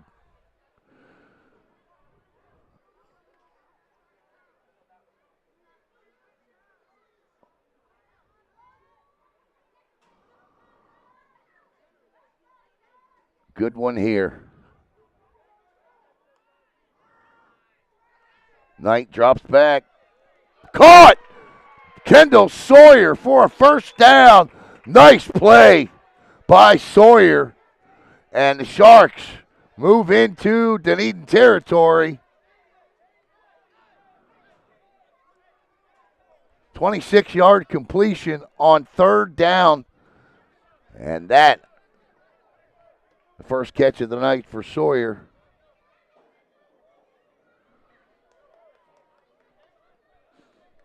.9:20 and running. 1st and 10 now at the Dunedin 36. 37. Knight. Dunedin shows blitz. They bring it. And they beat it. Nice job by Cam Harris to beat the run blitz. And he'll pick up 14 yards. And he approaches the Lucky Devil Barbershop red zone. 1st and 10 now at the 23. 24. Nice job. They brought a run blitz. Harris read it perfectly, cut back, beat his man. You got to beat a defender as a running back, maybe 2 on a run blitz. Harris did that beautifully and picked up the yards. It's 8:35 to go, 3rd quarter. Sharks driving on their 2nd possession of the 2nd half. Patrick Knight with a man in motion, flips the jet sweep. Running room, picks up 6, maybe 5, as Julius Bell Bennett gets the jet sweep pitch from Knight. And that's a 5-yard gain, 2nd and 5 for the Sharks. Little rhythm here. It's the first time we've seen it all night from either offense. Even at the end of the half, there wasn't much rhythm. It was a hurry up, and the Sharks defense was pretty gassed on that drive. And Nate Munson and company took advantage. But this, the best drive of the night by either team. 7:40 to go and running. Knight drops back, looks, fires, throws, end zone, caught! Did he catch it? No, in and out of the hands. That would have been a beaut. 2nd and 10, but a good job by Knight putting that football where only his player could catch it.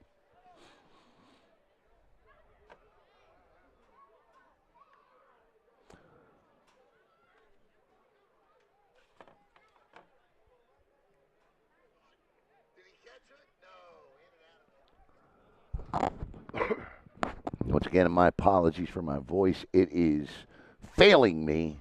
We've done like 16 broadcasts in a row, save last Sunday and the Sunday before. So we've had 2 days off in the last 16. But how can you not holler and scream and have some fun with a good game like this? Man in motion. 3 wide receivers now to the right. Knight throws. Oh, they cleared out up top and left the underneath open. 1st and goal to go for the Sharks. Nice play call. Great design. Connor Veit with a beautiful play call, and the Sharks executed it perfectly. They sent a man in motion, had 3 wide receivers to the far side. They went, just basically ran to the post there and cleared out. And that left open, I can't tell who it was, the receiver there in the flat, and he had all day to run. Highlanders closed in, so it's 1st and goal to go from the 8. Knight looking to get him in. Handoff up the middle, turn, spin, still on his feet. Touchdown, Sharks! And the East Coast Sharks have scored on their second possession of the second half on a beautiful drive, and they lead it 12-6 with 6:50 to go in the third. What a run.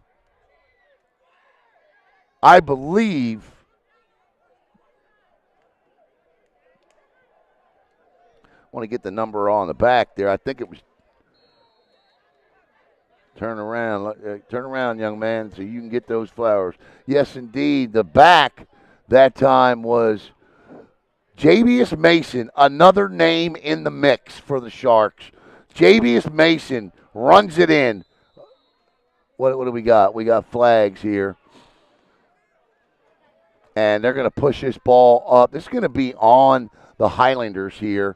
So the kicking team comes off. They'll move the ball to the half-inch line and bring in Nelson Campari, who is a bulldozer.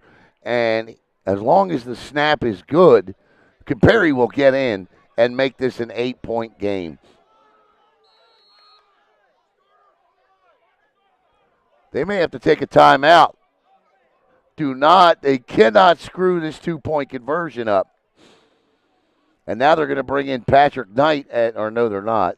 Nelson Campari just going to send them to the line of scrimmage, and the Sharks got to get set here, or it's a motion penalty. They do. Campari has it. Nelson Campari just pulls his way through, but will he get in?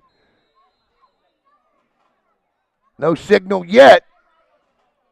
No, I don't think he did. He does not. And the Highlanders do a terrific job of stopping the unstoppable at the half-yard line. But the Sharks put together an absolutely beautiful drive. They 53 yards on 6 plays, and they get into the end zone. They lead it 12-6 with 6:50 to go in the third.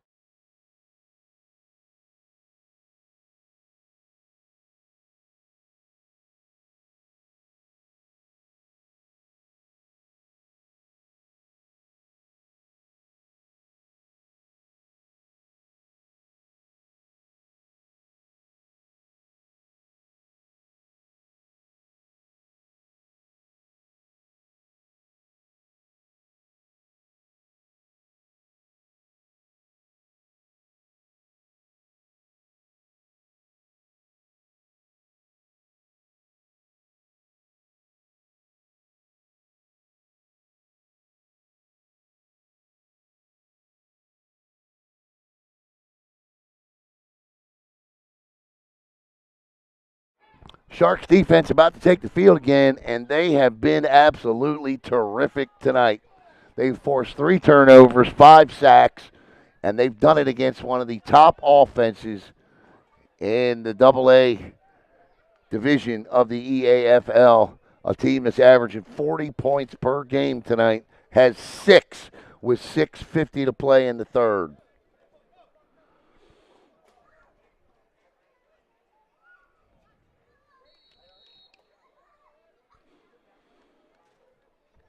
Been a good, hard-fought game, sloppy at times, of course, and that's what you expect in a defensive battle, and that's what we've had.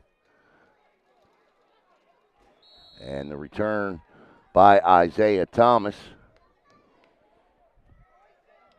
So Nate Munson will be out to try his hand again against this Sharks defense, whom he has not had an answer for, unless it was the hurry up at the end of the half.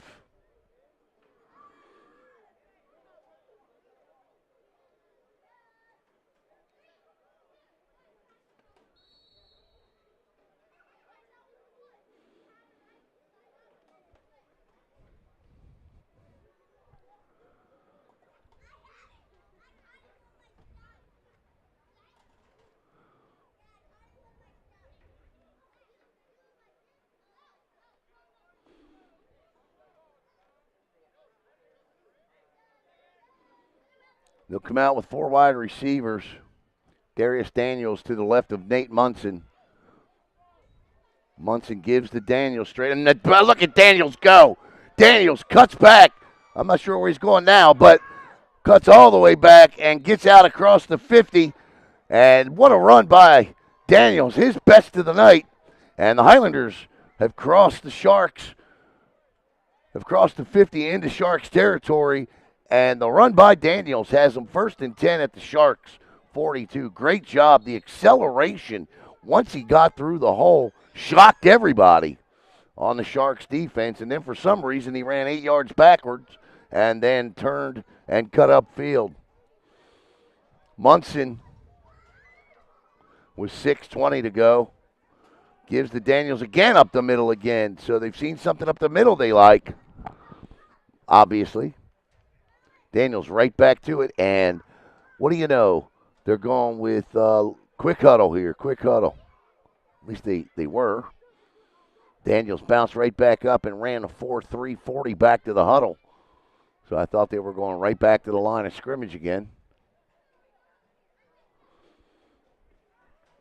5:50, third quarter, 12-6. Sharks on top. Munson trying to get the equalizer, going to keep it himself this time, and he does not have the burst of speed through the middle that Daniels does, and the Sharks are able to stop him that time, and that'll bring up third down and a short 5, we'll call it. Call it a long 4, short 5. 5:21 to go.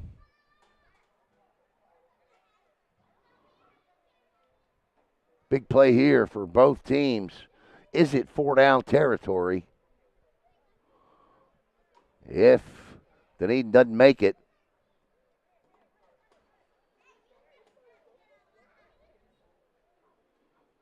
offsides, they're going to make it because that's going to be a first down on a Sharks offsides. And again, it's the little things. So 1st and 10 for the Highlanders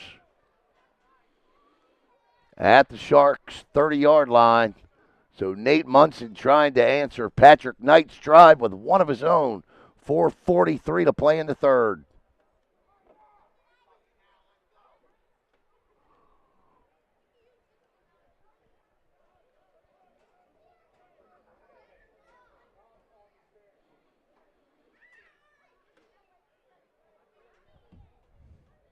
Munson pump fakes, and he's in. That's intentional grounding there. That's going to be the 5th sack of the night. Intentional grounding, loss of down. That's going to go to Shane Duran of the Sharks, who gets in there. Or no, that's Tay Jones. That's Tay Jones. Tay Ware 7 on defense. So Tay Jones.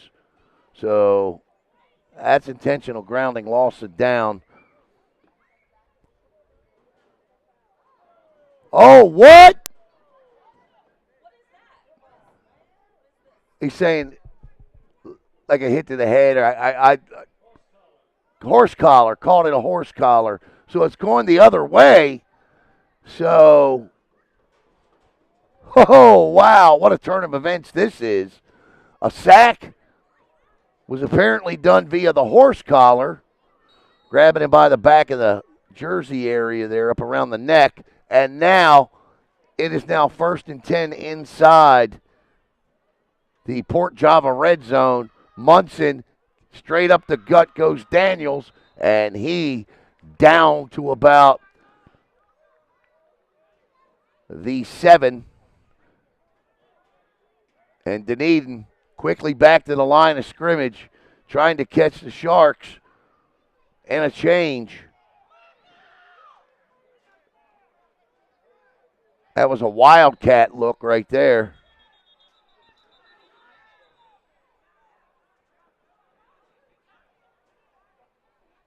Or was that Munson? I thought that was 4 that came. No, that was Munson. That's just a straight pistol set RPO. And he pulled it out of Daniel's belly and elected to keep it himself. As Dunedin trying to get the equalizer.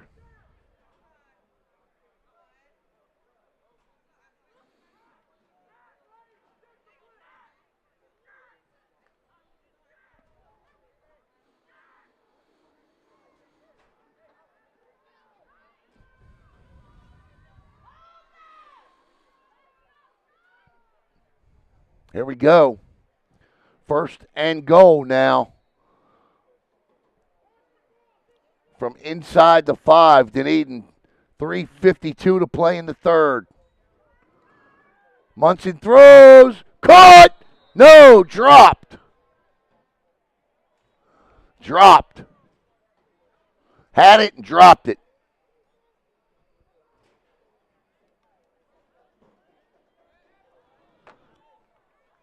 Second and goal. And it's like these these two teams are forgetting how to play inside the goal line area here. Highlanders. I don't like that play call.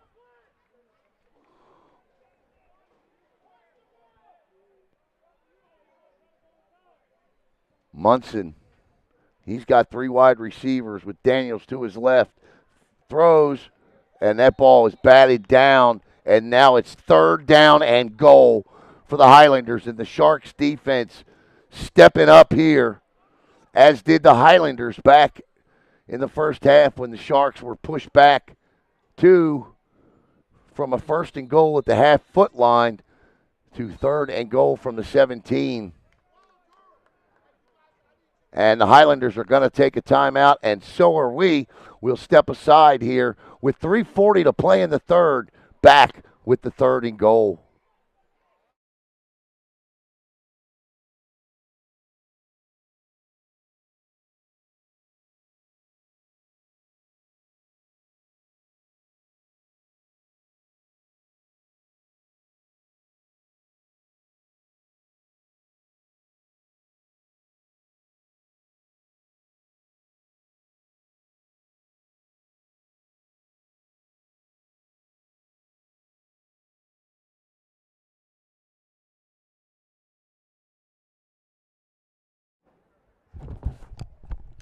Well, welcome back.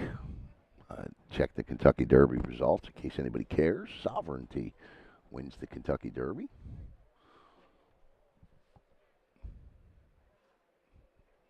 .340 to go. 12-6 Sharks here on top. Third down and goal.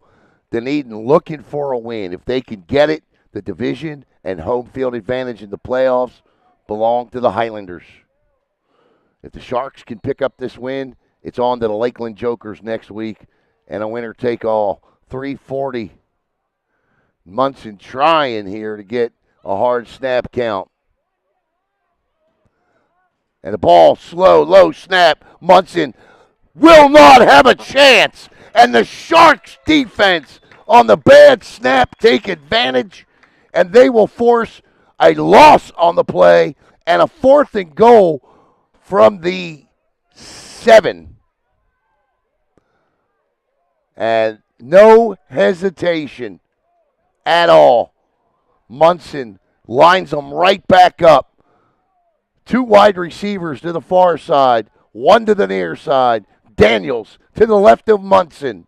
Sharks showing all kinds of blitz. Munson pump fakes, throws, caught, touchdown, Shark, he got in, yes, Highlanders, my bad. Touchdown, Highlanders. What a play by Munson to get the ball to Janelle. And Janelle put the ball in and scores on 4th and goal. What a play by Barnes and Munson. Dove in and got it. What a play. What a play. And now the extra point to break the tie by Justin Lawrence.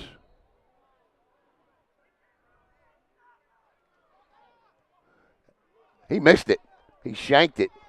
Guy had a tryout for Tampa Bay, the indoor team this week, and just shanked the extra point, and we are tied at 12. That has been the go-to guy all night for Nate Munson when he needs a big play, is number 4, Janelle Barnes, and he goes to him again in the flat. Barnes had one guy to beat, and he dives across the goal line to get the Highlanders score.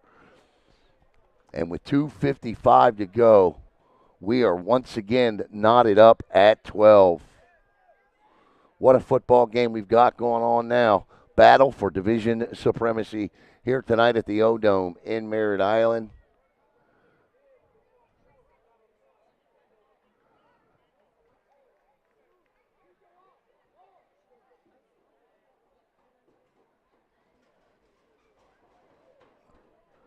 All right, you know what? I want to thank Port Java, and I want to thank Lucky Devil Barber, but that'll do it for the bottom banner there.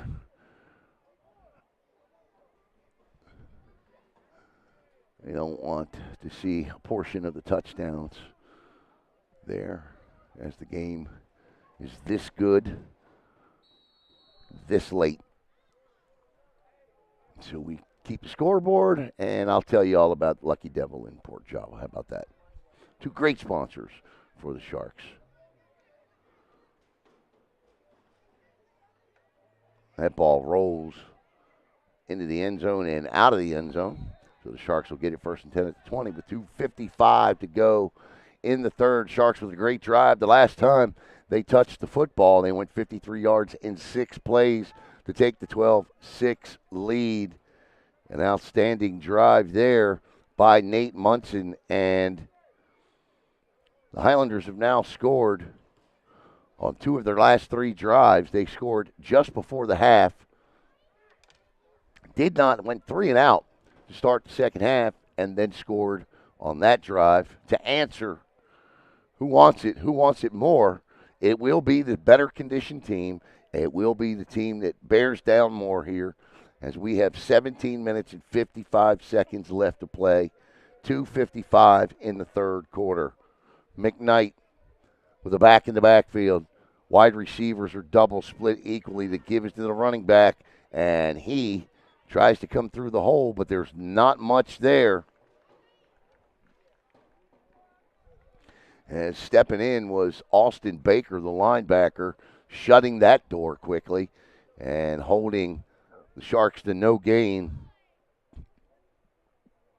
Baker lined up off the edge and just made a nice textbook tackle, lowering his head and using his shoulders and arms. Just how they teach you in youth. 2:19 to go in the third. Again, doubles split equally essentially to each side. Knight with the back in the backfield. Same set. They show blitz. They bring blitz. Knight throws. And that is picked off. Absolute threw it into no man's land. And the ball is lateral from 47 to 12. And he'll be brought down at the 41. But I tell you what, if you're Mikael Miles, you just stand there and make sure you catch the ball. He laterals to Isaiah Thomas, who picks up another 10. And back in business are the Dunedin Highlanders, who had the Sharks defense gassed at the end of that drive. And now the Sharks defense has to go right back on the field following a poor decision by Patrick Knight to throw that football into no man's land. And the first turnover of the night is a big one for the Dunedin defense.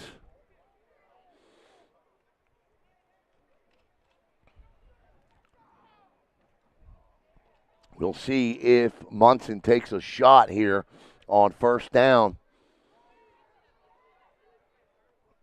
Number 38 is going to come to the near side in the slot. That's John Louie. Munson with Daniels next to him. Nope, he's going to give to Daniels, and Daniels is wrapped up, and Daniels will lose. How about the Sharks defense? He'll lose 5-6 yards on the play. That Sharks defense, man, they are gutsy. It is a muggy night. I mean, it's like not 100% humidity like a typical Florida July night, but you can start to feel it creeping in. It certainly isn't like the cool February, March, and early April nights that these guys start the seasons with. 2nd and 15 now for Munson. Great battle up front between the Highlanders offensive line and the Sharks defensive line. 3 wide receivers set. Munson in trouble again. They give chase. Munson will not get rid of it, and he will be sacked. The 6th sack of the night for the Sharks. And there's a flag flies. 2 of them fly. The Sharks get lucky here. This will be against each team. Because I think it's against the Sharks.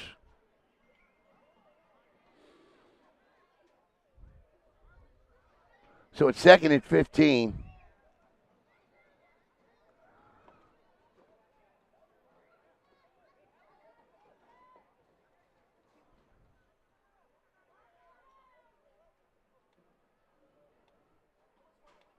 If it's a dead ball call, so the sack will stand. Unsportsmanlike conduct against the Sharks. 15 yards from the spot of the play. That's not an automatic first down. They're going to walk it off 15 yards, and it's going to be 3rd down and short for Dunedin. Should be anyway. Nope. It's going to be 1st down. Is that an automatic 1st down, Eddie? Okay.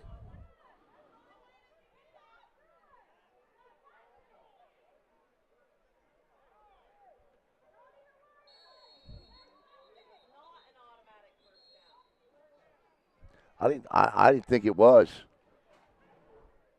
Yeah, I didn't think it was. Should be. Yeah, no, it's not. It's not. Shouldn't be.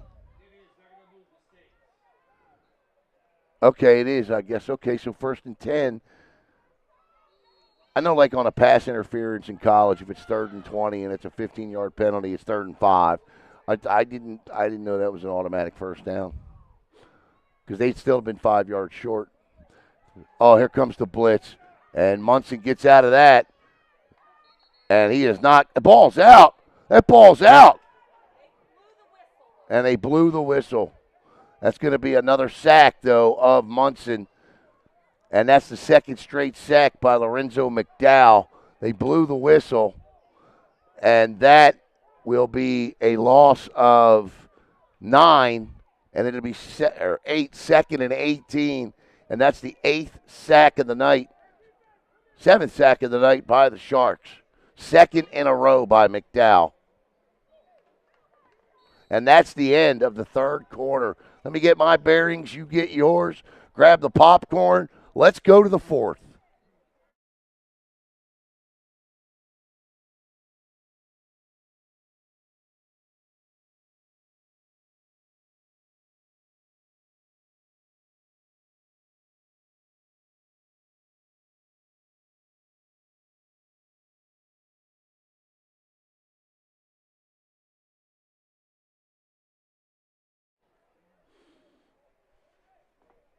No, I don't.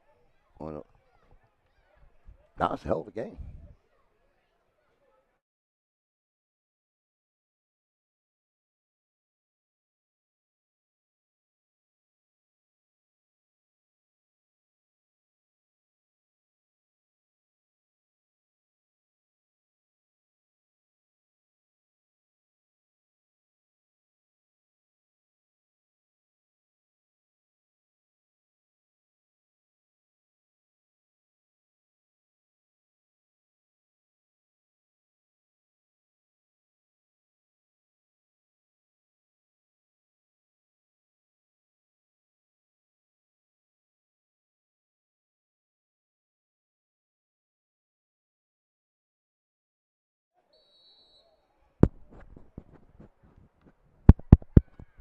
All right, welcome back here to the O-Dome, Merritt Island. 2nd down and about 16 for Nate Munson and company. Oh, wow, snap goes over Munson's head. Can he get, where'd he throw that? And that'll bring up 3rd down. Munson, that ball it does get back to the line of scrimmage, so no intentional grounding. I don't know if there was a receiver in the area, but the fact that he just got rid of it, impressive enough.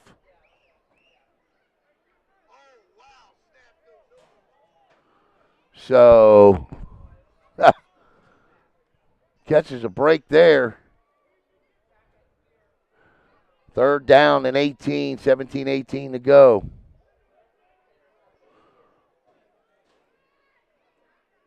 I'm curious if Dunedin has this as 4-down territory. Sharks got to get a stop here. Munson wants it. Oh, they did it again. Snap the ball. Deja vu. And he goes down. And it's 4th down. 2 snaps in a row over Munson's head. And Munson giving the replay of what happened. And it's now 4th and a trip back to Dunedin for a 1st down. I can't imagine they're not punting here.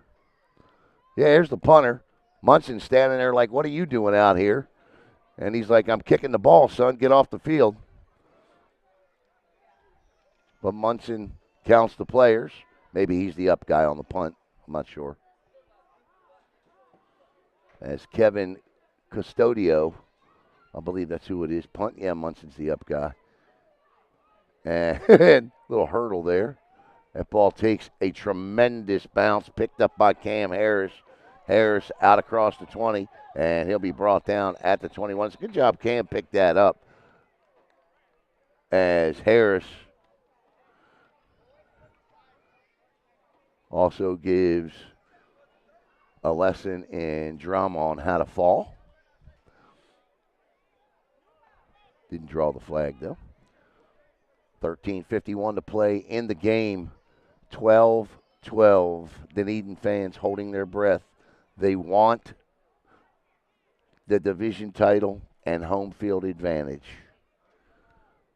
The Sharks want to move to 7-2, hold the tiebreaker over Dunedin, go to Lakeland next week, beat the Jokers, and win the division and hold home field throughout the playoffs.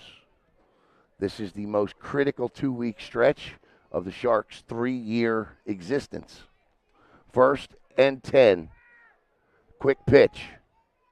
Cut back. And a good tackle there to save additional yards. But a 7-yard gain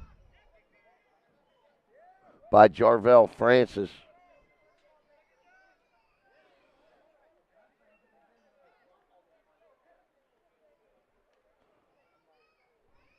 (13:27). Tackle made by Isaiah Thomas. Heard his name a lot tonight. Patrick Knight does not get hurt by the interception on the last possession. Doubles, split equal. Knight drops back, I should say. Throws wide open on the far side, still on his feet, cutting back, coming back again across the middle, and out to near the 50-yard line is Kendall Sawyer. And it'll be 1st and 10 for the Sharks at the 48, and Sawyer is out of gas. Or a cramp, one of the two. Little pickle juice, Gatorade, whatever. Salt tablet, something. Man, these guys must scare the living hell out of their families on Saturday nights, Sunday morning, sleeping, waking up with cramps in the middle of the night. Screaming. I can hear it now.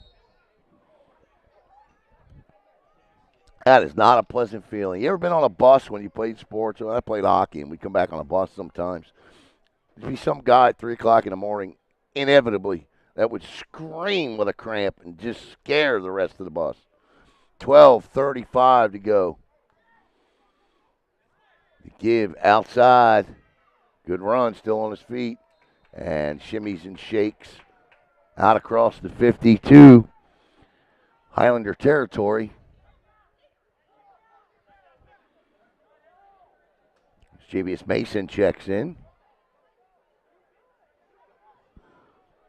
They have got a great mix of backs on this team. That was Jarvell Francis on the last carry. And listen, I think Coach Veit is just trying to give his guys like I said, it's a warm night.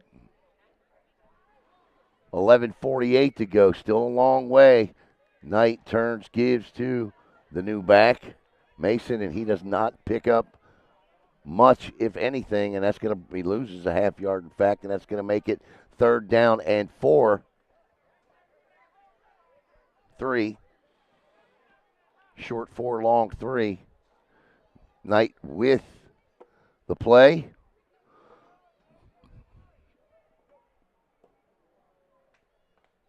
The screen has not worked well. The play that did work well earlier was sending 3 wide receivers down the sidelines, clearing out that area in the flat and dumping one off. Let's see if they go back to that.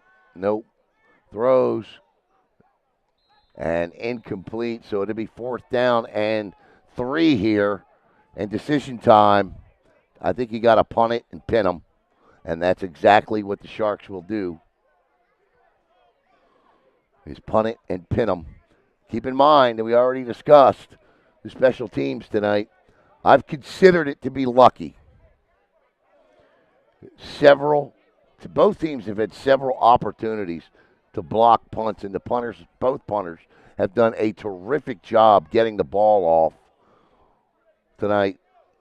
Would not surprise me to see a block punt factor into this game here in the final 11 minutes.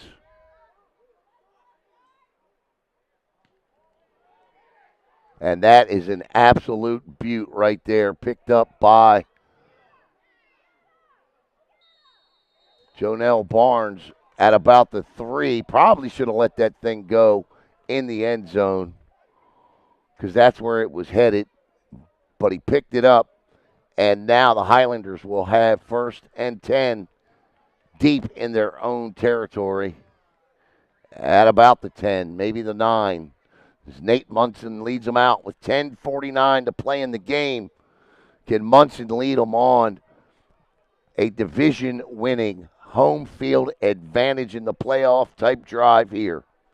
Or will this Sharks defense continue their dominance? 7 sacks and 3 turnovers tonight against one of the top offenses in the entire EAFL AA division.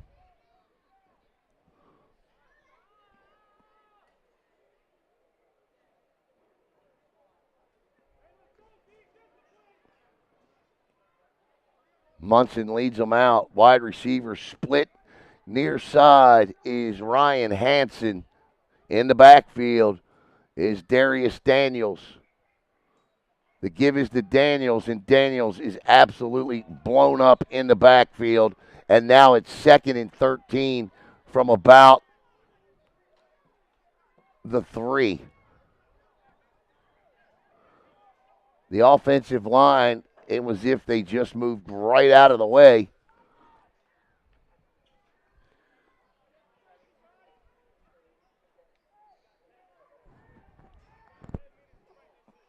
While sloppy, still the best game of the year I've called. That Sharks-Colts game was pretty good, but won by the Colts in comeback fashion. One of the Sharks' 2 losses on the season, the other to the Raiders. 10 minutes to play. 2nd and 15. The loss was actually 5. Munson, Daniels.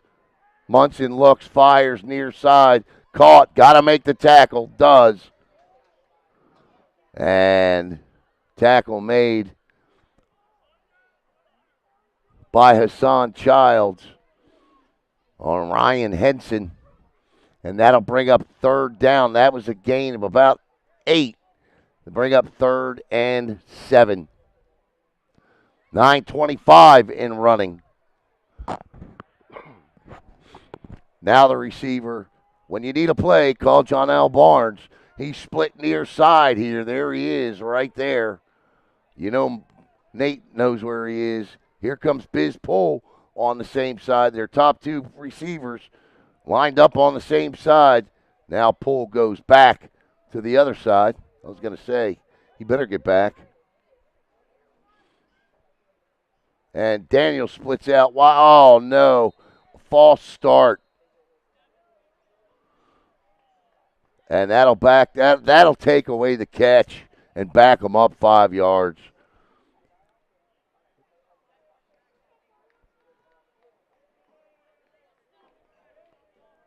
Not a good sequence of events following the catch for the Highlanders there.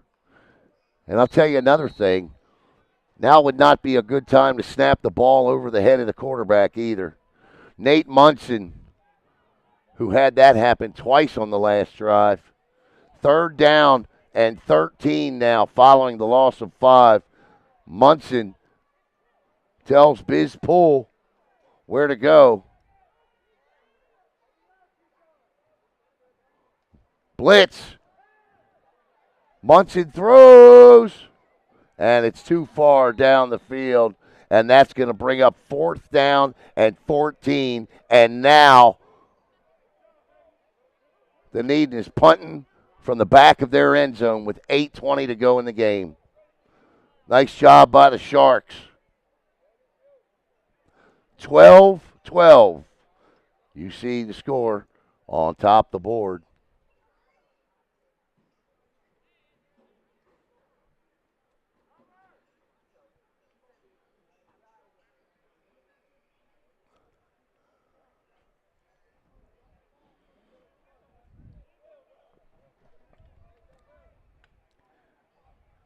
Back deep is Cam Harris. He's standing on the Highlanders 41. Snap, gets it off. Not a bad punt considering. It will not take a Highlander bounce, though, and the Sharks will take over at the Highlander 22-yard line with 8:12 to play in the game.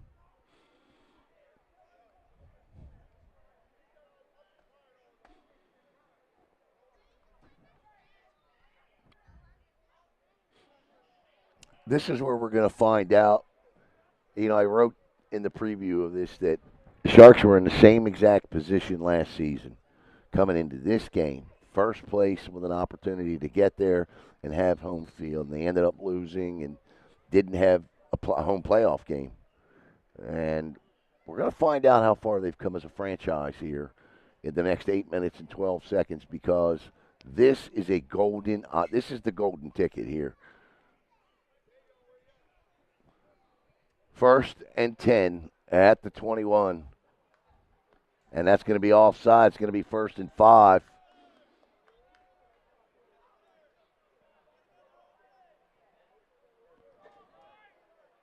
So 1st down and 5 coming now, and the ball is going to be inside the Lucky Devil Barbershop red zone. I want to thank the Lucky Devil Barbershop. The best cuts in Brevard. Go get you one, and then go be a Lucky Devil. 1st and 5, quick pitch out. Trying to get outside, twists and turns, and helmet off. So he'll have to come out for a play, which he immediately does. Austin Baker lost his helmet there. Jarvel Francis on the run. Francis actually loses a yard, so gains nothing. Actually, 2nd down and 5 here. 4-down territory. I don't think you try a field goal from here. I think you got, second. You got 3 downs here to pick up the 5 necessary yards.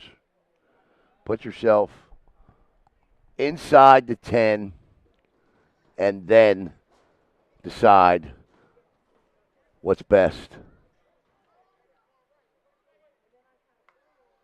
Turns, gives. I believe that's Francis again. Francis close to a 1st down, but it'll be 3rd down and about 2.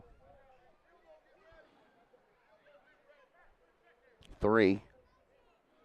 Well, I tell you, they are not giving a whole lot of love on those forward spots tonight.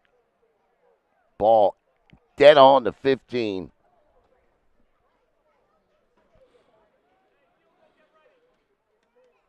.645 and running here in the 4th quarter.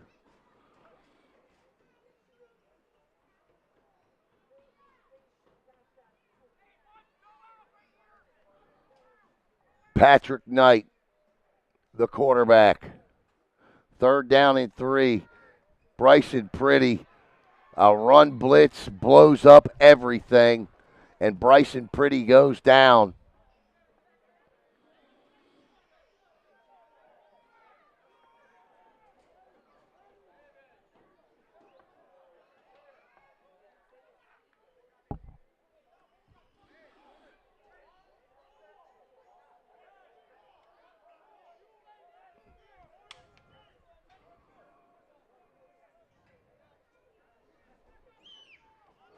Fourth down. They're going to try the field goal here. Ball is spotted at the 26, a 36-yard attempt. Snap to hold. The kick is up and no good. Wide left, and we stay tied with 5:40 to go in the game. Wow.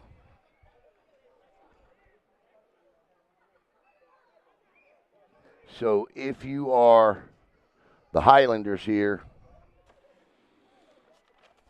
and offensive coordinator Rodney Robinson, do you go back to the hurry up? They had a good drive here in the second half, but you go back to the hurry up. It's late in the game. This defense has been on your you-know-what all night long. 8 sacks tonight, 3 turnovers. They have played hard and fast and physical. Do you go to a hurry up here and try to gas them out with 5:40 to go? We're going to find out here as Nate Munson turns and gives to Daniels. Daniels right through the middle, and he's going to pick up 8 easy yards, 2nd and 2.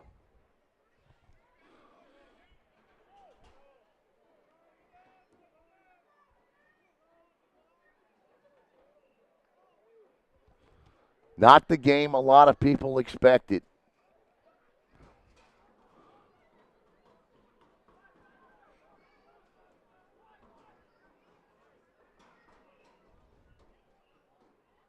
Munson going to keep it himself. He's going to have the first down and more as he gets out across the 30. And it'll be 1st and 10 for Dunedin with 4:55 to play in the game. Ball exactly at the 30. Sharks need to be careful here, too, because Dunedin run. He pulls one out of that belly and throws something deep down the left sidelines to Jonell Barnes, and it could be lights out. So the Sharks defense is going to have to be weary of that. Hassan Child steps up on Barnes, backs up, and he keeps inside. Nice pop there, but he still picks up a few yards. That excites Hassan. Or actually, check that. That's number 1, Cooper, who comes up to make the tackle. Keyshawn Cooper. As Munson picks up 2.5, 3rd down, and a long 7 here for Dunedin. 3:55 to go in the game. Hope you're enjoying it, because I'm enjoying broadcasting. Glad to have you aboard tonight. Munson wanted to throw it out, does not, and he will. That's going to be 4th down, so decision time again. Decision time again here, and I don't think there's a decision to be made.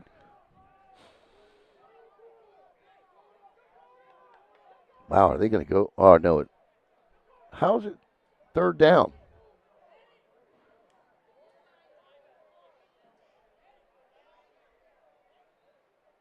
It just was 3rd down. The referee says that the chain gang made a mistake. This is 3rd down. I don't understand that. I'm pretty sure that thing said 3rd down on the previous play. But I could be wrong. Throws, and that'll bring up 4th down. Anyway, my apologies if I was wrong. 4th down now, so now here comes the punt team.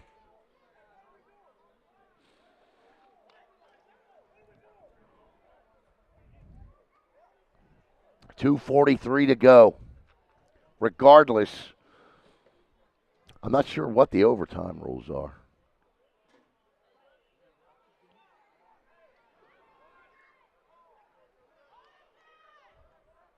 Both of these defenses tonight have been outstanding. The Sharks have produced the stats in terms of the sacks and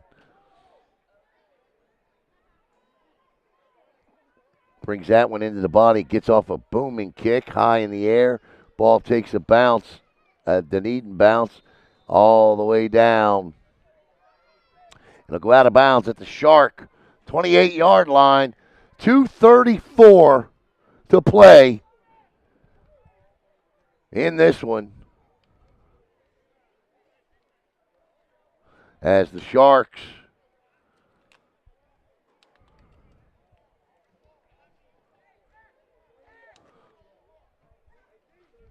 for the Sharks is going to take a touchdown. I mean, we had a great week last week kicking extra points, but we doesn't seem the kicking game is there tonight. So I got to think for the Sharks, it's going to be about getting this ball into the end zone right here on this drive somehow. Do they take a shot deep down the field to do that? Do they look for Childs or Sawyer?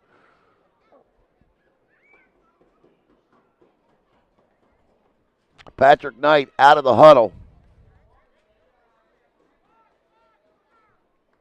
3 wide receivers, a little bubble screen, and I don't care if it's a bubble screen, running back screen, your screen door. The Dunedin Highlanders have covered every type of a screen tonight, and that one is a loss of 6, and it's 2nd down and 16 for the Sharks.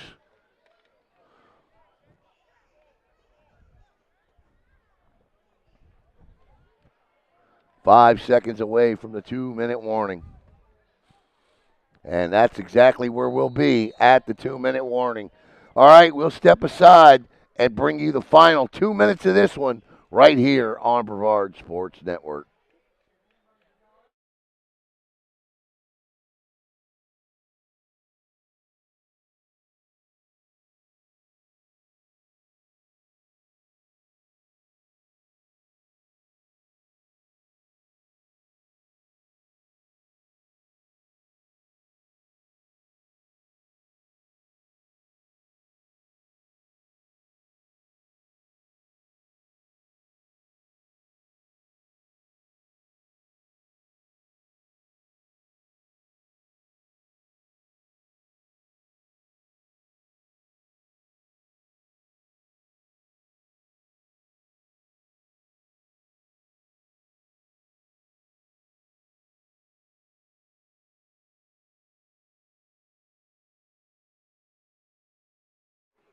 All right, here we go. Final 2 minutes of this one here on Brevard Sports Network. 2nd and 16. I mean, you got to throw the football here. So 4 wide receivers, doubles equal to both sides of the field. 2 up top, 2 down the bottom. I believe that's Cam Harris in the backfield, or Jarvell Francis back throws deep down the field. And that ball was nearly picked off. Great coverage. Down the field coming across there was number 47, Michael Miles. And that'll bring up 3rd down and 16 with 1:53 to play. The incomplete pass will stop the clock. And another passing down here. You can't be afraid not to take a chance. And as you saw there, Knight nor Veit are. You just need to make sure you make the right throw. 3rd and 16. Grady Pizarro's the guy you need to look for here, crossing the middle. Pizarro's a heck of a tight end. There he is at the top of your screen. Knight, and he does throw, and nobody knew what route to run there, or Knight threw the wrong ball. I'm not sure which. Doesn't matter. It's 4th and 16. And with 1:48 to go, it'll be Dunedin that gets good field position now as they'll flip the field, forcing the Sharks to punt from their own 12-yard line here.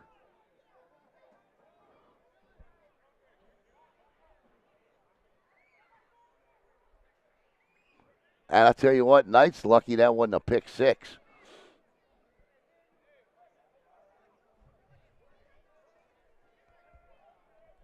They're going to have one guy back. It's going to be Jonell Barnes. Good snap. Nearly blocked. If I was the kicker, I'd have taken a dive there. Kick goes up, and it takes a Dunedin bounce. And with 1:39 to go, the Dunedin Sharks, the Dunedin Highlanders and the East Coast Sharks will do battle here in these final 99 seconds. If it is to be for the Highlanders, it is to be the division title and home field advantage. The Sharks can hold here and force overtime and win, then it's on to Lakeland next week with a chance to do the same. But outstanding field position for one of the top offenses in the EAFL's AA division, going up against, my opinion, the best defense in the EAFL's AA division. This is strength on strength with 1:39 to play. Here we go.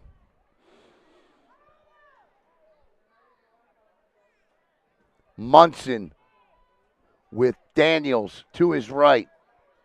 Two wide receivers near side. Daniels splits out wide now, in motion, throws, and incomplete as the pressure from the Sharks' front four still getting to Munson.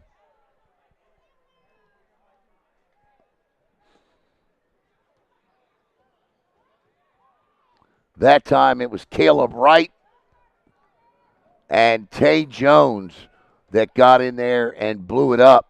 Caleb Wright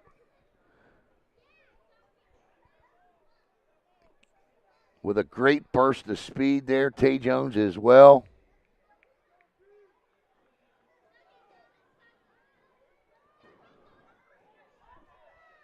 Highlanders 0-0. That young man's name is Israel Hernandez. They call him the franchise. Throws wide open down the sidelines. Got to make the tackle. They do not. Fakes the pitch. Down to the 10. 5. And finally, down to the 5-yard line goes Ryan Henson. Henson was left wide open. And I tell you what, if the referee, that may be the flag of the year right there for the Sharks. And that was an outstanding dramatic performance that may have just drew 15 yards by Keyshawn Cooper. If Keyshawn Cooper drew that penalty on Ryan Henson, what a terrific job by him. Because Henson got all the way down. And they did. What a job. What a job by Keyshawn Cooper, because Henson got all the way down to about the 2-yard line. Henson stuck his hand out, and Keyshawn Cooper hit the deck. The official bought it, threw the flag, and backed him up 15 yards. That's just headsy football right there. Why not take a shot? 1:16 to play, but a great job by Nate Munson to find the open receiver, and boy, was he open. Ryan Henson was standing all alone at about the 35. Henson hit him, and down the sidelines he went, faked the pitch, and stayed on his feet till about the 3, and then that's when the jawing began, and then Henson stuck his arm out and accidentally hit Keyshawn Cooper in the mask. Cooper went backwards. The official threw the flag, and, well, there you have it. "12-12."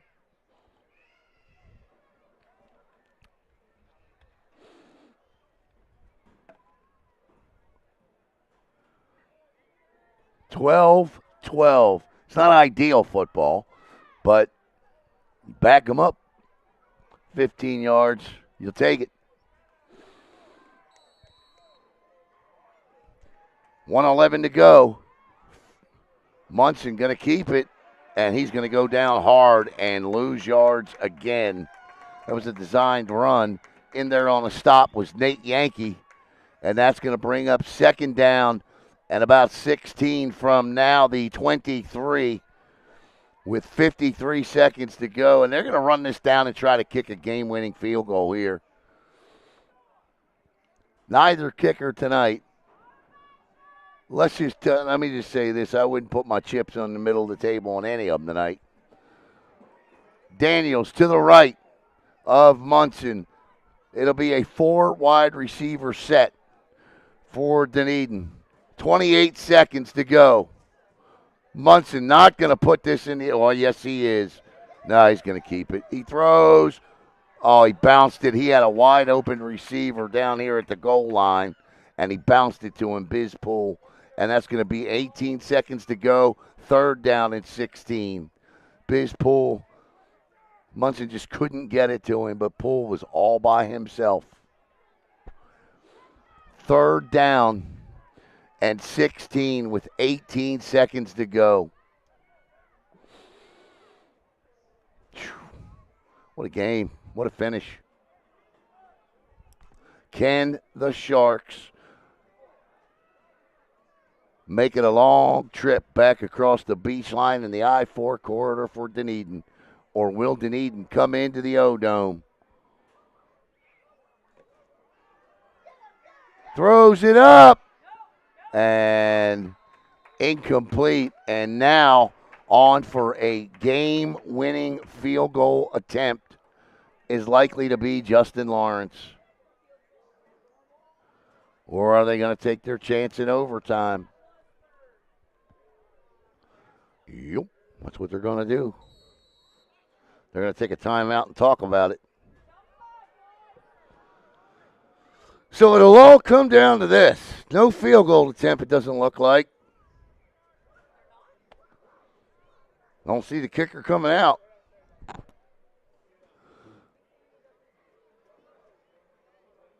I mean, if you're the Sharks here, you just simply got to defend the stick, the first down, just to make sure nobody gets behind you.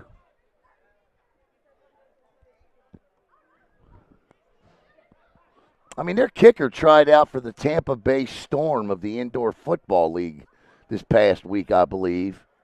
So I'm not sure why they wouldn't bring. I mean, look, I know he shanked the last one, but this guy's got an invite to try out for the Storm. I mean, he's got to be able to put foot to leather a little bit, right? I mean, the ball's at the 23, 24-yard line. 3, 4, 28. It's a 38-yard attempt. But he's not on the field. So here we go. 12 seconds. Now, they got one timeout left, so they can pick up a first down and call a timeout. Nate Munson looks, fires, throws. Incomplete. And the Sharks, I got to think the Sharks will just run the clock out here and go to overtime. With 8 seconds to play. Oh, does he? Why? How did King Korloff? He says the Dunedin kicker's terrible. Huh? Yeah, but it can also go the other way. Yeah. So okay. So I guess he's not all that good after all. I just saw the social media post this week and figured, well, if that guy's getting a tryout in the indoor league, well, I guess he's got a foot. But yeah, the way he kicked tonight, I was kind of scratching my head about that, wondering, what the hell?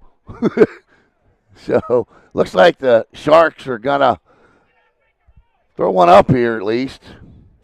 With 8 seconds to go, yeah, that's exactly what's going to happen. Knight throws. Caught. And that'll take us to the end of regulation with your score knotted at 12. So I believe they play a mix of NFL and college rules. I believe teams are going to get possessions from the 10. I'm not sure. I apologize, but I'm just not sure of what the overtime rules are. Michael Torres, if you're watching or somebody knows, type them in the comments for me. And again, my apologies. So I'm going to step aside, grab a drink of water, and be right back here on the Brevard Sports Network.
So I am told it's college overtime rules, which,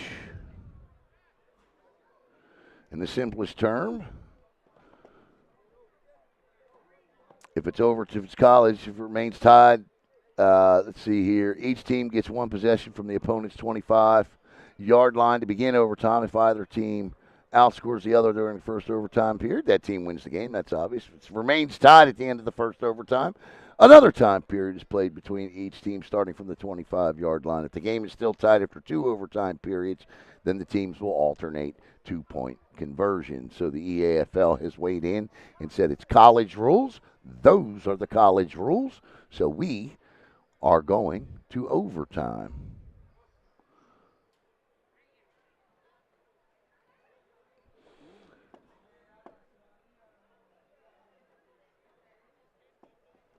You know, I'm not going to be as brutal with the Clover 1K. That's why I'm glad the comments are there. But there are some questionable play calls tonight that I go back to. And I think, for both teams, actually. And as a Sharks announcer, as a guy employed by the team to do this, obviously I'm going to go back to the possession they had in the first half. First and goal at the half-yard line. I said if this was a one-score game, we would have to go back and take a look at that possession. And that right now, to me, is the difference in the game. The self-destructing mode of what occurred there can cost you football games like this. So, this has been a good football game, very sloppy at times by both teams. It's going to have an exciting finish, no doubt, because it's overtime. But there are certainly things that both of these teams and coaching staffs can clean up as they head into the postseason.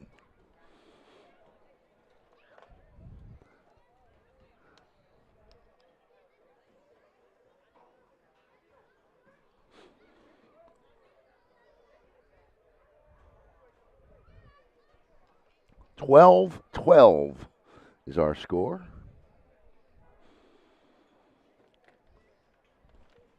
And the Sharks' defense tonight has been the story for East Coast as far as Dunedin tonight. I really think it's been the resiliency of quarterback Nate Munson tonight, because he has been beat up all night long. 7, 8 sacks in this one, and he has been hit hard at times.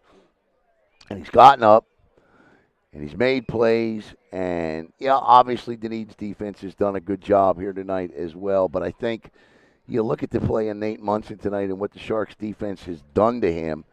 I think for them, that's a storyline.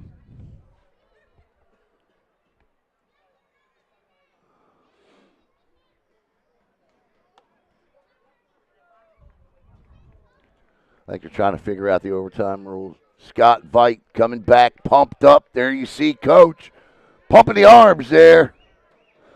What do we got here? What do we got?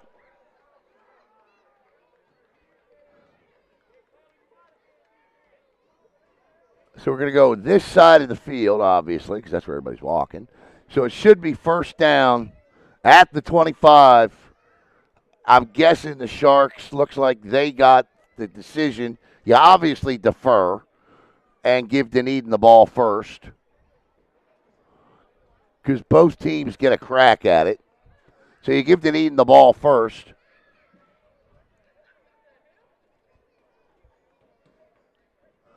Which is exactly what's going to happen. The ball is not going to be played. Yep, it is going to be placed at the 25.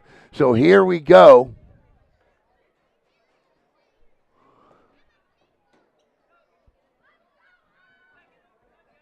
First and 10 at the 25 here for the Dunedin Highlanders.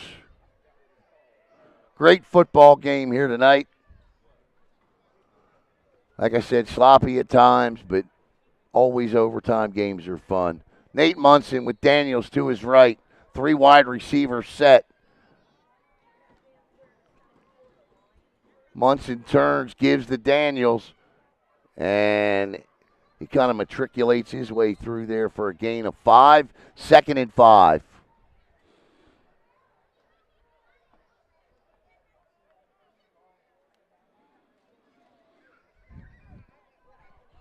I'm looking at the clock. I don't know why.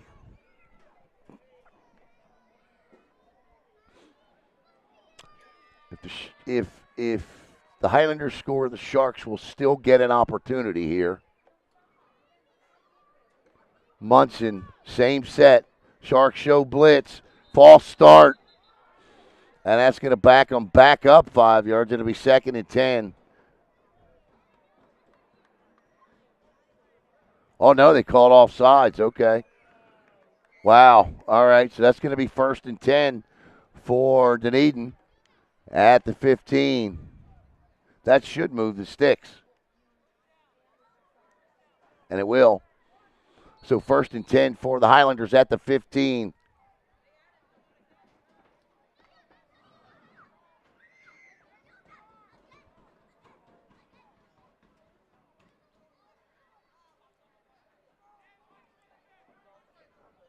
Nothing has changed. 2 to the low side, 1 to the high. Daniels to the right of Munson. Wants it, has it, faked it, throws it, and intercepted. It is intercepted, and that is the 4th turnover of the night, and it could be the biggest one of the Sharks' 3-year history. Interception. Now they got to score. They score, and it's over.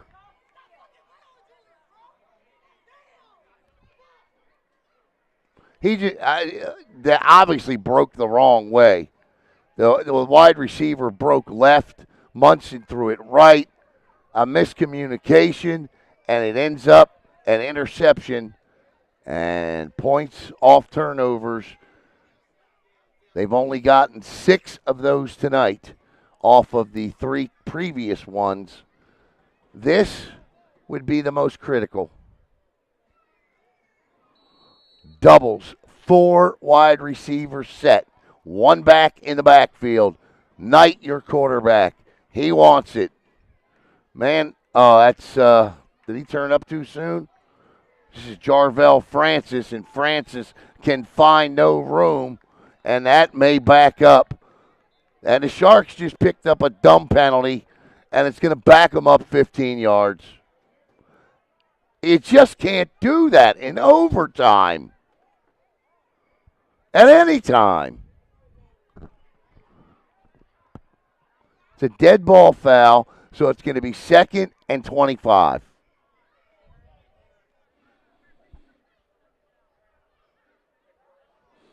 Both of these offenses, right now, we're not going to. I don't think either of these offenses are going to score from the 25. This thing's going to go to the 2 points.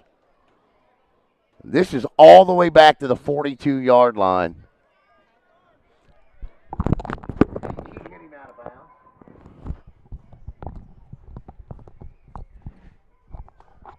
So it's 2nd and 25 now from the 40. I don't know why it would be. Well, I guess Francis lost yards too, so. Knight looking to throw. Does. Caught! What a catch! Inbounds. No, they say out of bounds. And that'll bring up 3rd down. Now, if the Sharks don't score here, they will keep the football and start with a fresh set of downs at the 25. So if the Sharks are held here, they start with the football at the 25.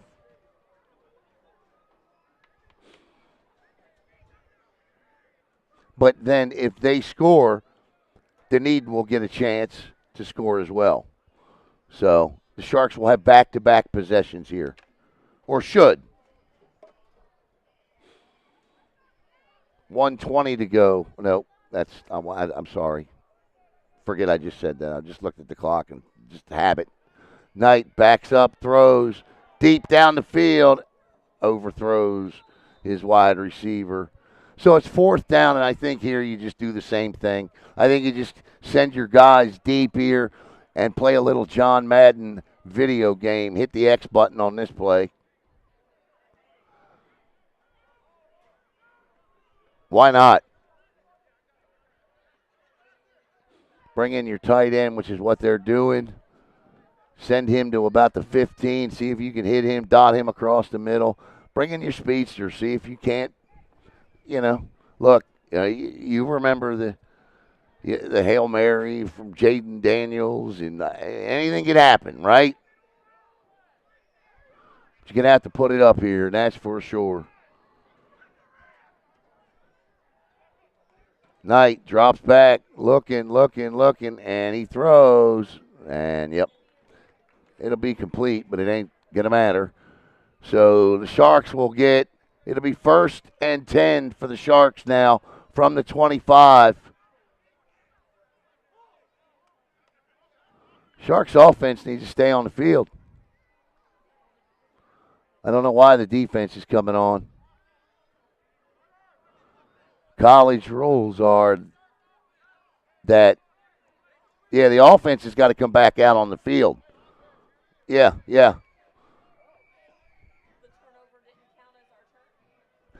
Our turn's over, so we get a new one starting now.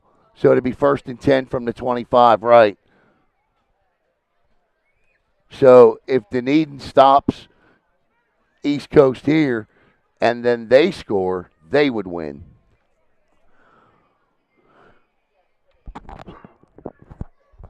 So here we go, 1st and 10 from the 25 for the Sharks. Each team has failed on their opening overtime possession.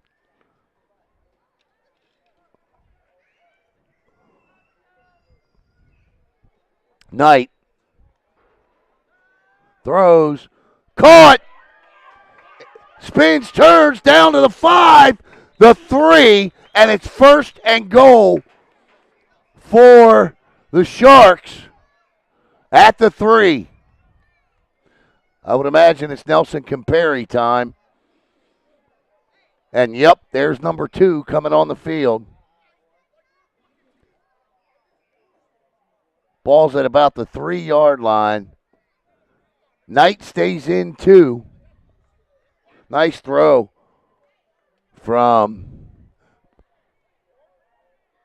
Patrick Knight, and the Sharks, They are going to have Compary on the field, but they're also going to have Knight. Knight's going to take this snap. He may try to follow. That should be offsides.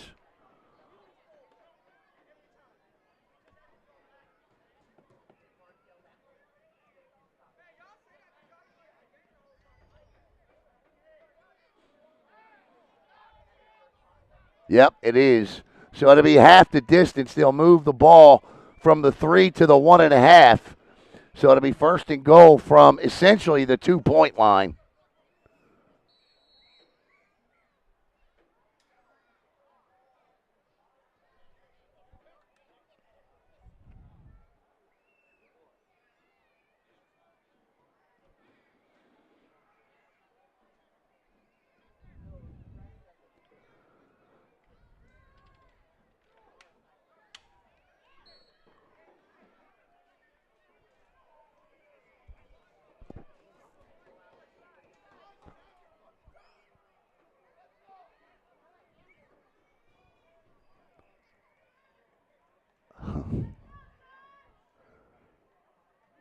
Comes Elijah Burnett in.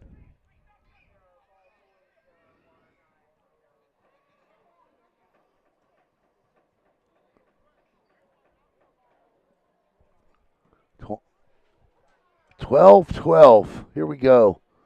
Now, Dunedin, if the Sharks get in and score, they'll still get an opportunity. Dunedin will still get an opportunity to possess the football. This is up the middle and no go. It'll bring up third down and goal. We're going to get a timeout on the field here by Dunedin as they get a chance to catch their breath here. I do not know why you would run that football at 98. George Bowen, the defensive lineman. That guy's about 310 pounds. And he's clogging 2-3 spots in the middle.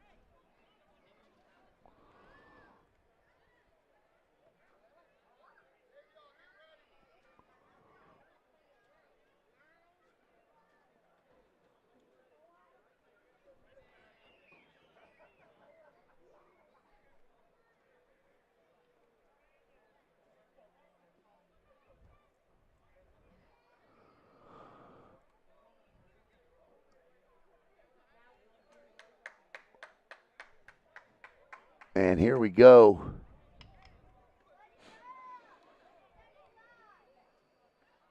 Third and goal.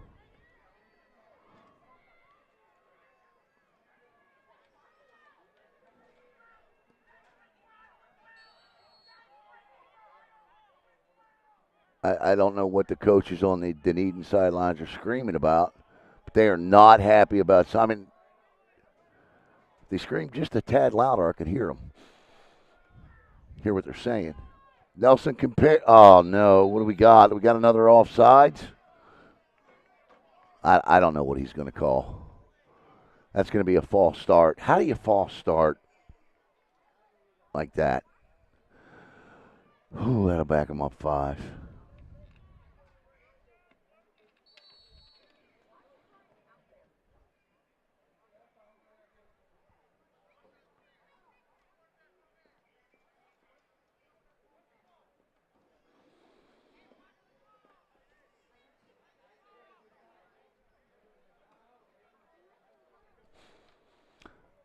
All right, so here we go again. Nelson Compary. I mean, this is just a big formation, and Compary's going to try and run in, and that's not going to work. That is just not going to work that far out. And it is going to be fourth down and goal. And here you got, I don't understand the play call. I don't. That far out. I get it if Nelson Compary and that offense is down at that, back at the 1.5, but you're not. And even that has not worked all night. Listen, Dunedin's defense has done a terrific job tonight on 2 specific things. Stopping Nelson Compary on these short yardage plays. Yeah, he got in earlier, but he has been unable to get in on the extra point attempts. And actually, they kick a field goal here. And they have been phenomenal at shutting down the screens. So the field goal attempt here to try to put them up by 3. We got a flag and a delay of game. Nope, illegal substitution is called against the Sharks. So that's going to back them up 5 more yards. And the self-destruct here on this particular drive continues. 10 yards in penalties. Had 2nd and goal from the 1.5, and you're now looking at 4th and goal from the 12. And not the first time this has happened tonight. The ball is spotted at the 24, 34-yard attempt. The snap is good. The hold is up. The kick is low and right and no good. And Dunedin will now come out and possess the football. This is the final time tonight that either team will possess the football from the 25.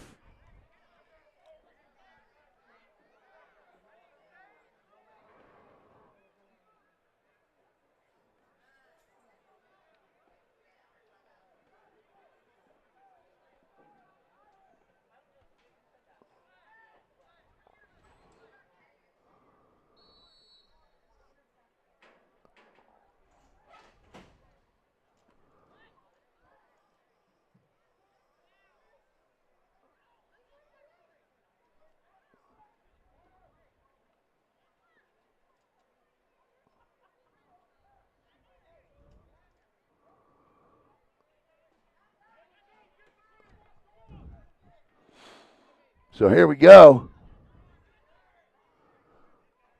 12-12. Munson looking. Score wins it.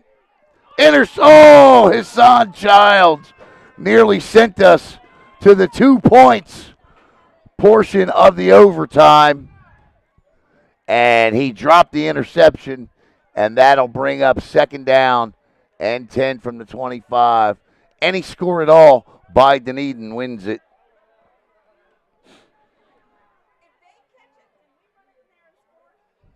That way you can.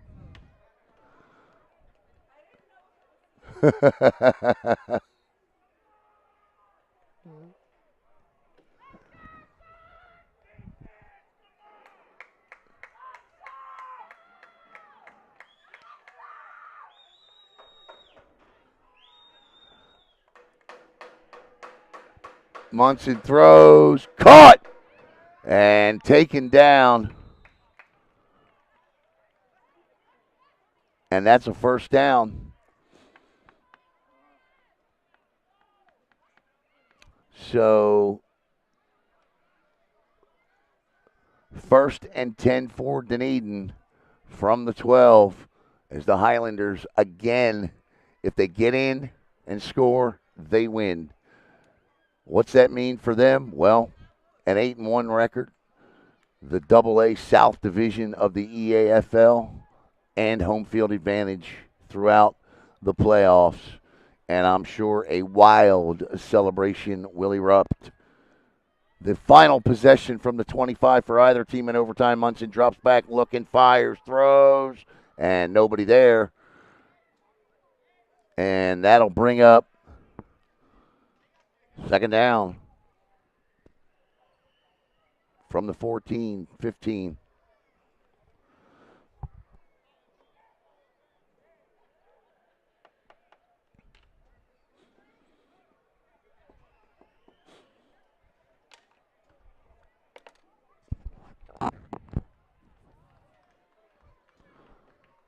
The guy to keep an eye on here is Jonell, number 4, Jonell Barnes. He's been the go-to guy for the big play tonight offensively, and he is out here. And Hassan Childs is one-on-one with him, the former USF standout. Daniels to the right of Nate Munson now. 2 wide receivers. Munson turns. Oh, my goodness.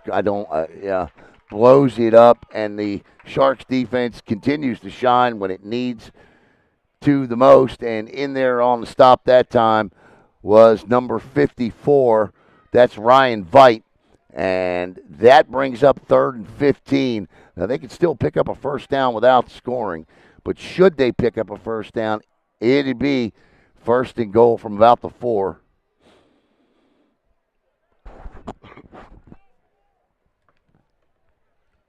3rd and 15.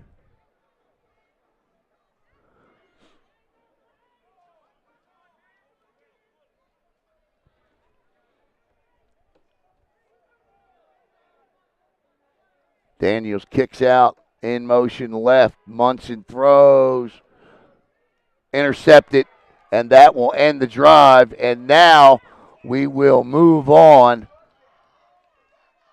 Did they say he was out?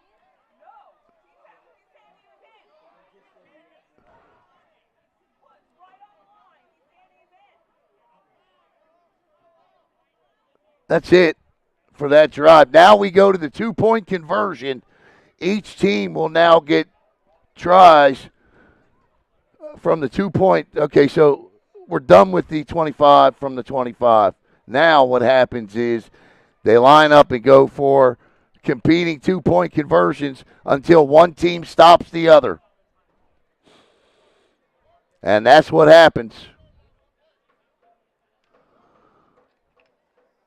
So they'll just go back and forth on 2-point conversions until one team does not score to determine a winner. The 3rd overtime session, if you will. And checking in is big number 79, Dakota Pate. And he's going to jump right in the middle. And why not? Dakota goes about 310.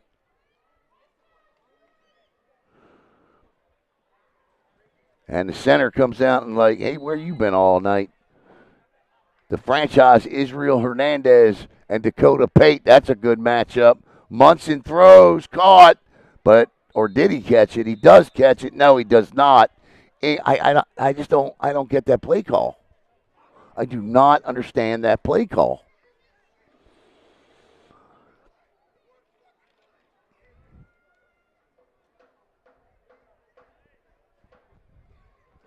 The ball is at essentially the 2.5-yard line is where it is placed. That is where the 2-point conversion line is. And now the Sharks will get a 2-point conversion attempt. And if they score, they win. No field goals. This is all you got to put the ball in the end zone. Patrick Knight, the quarterback. Jarvell Francis, the running back.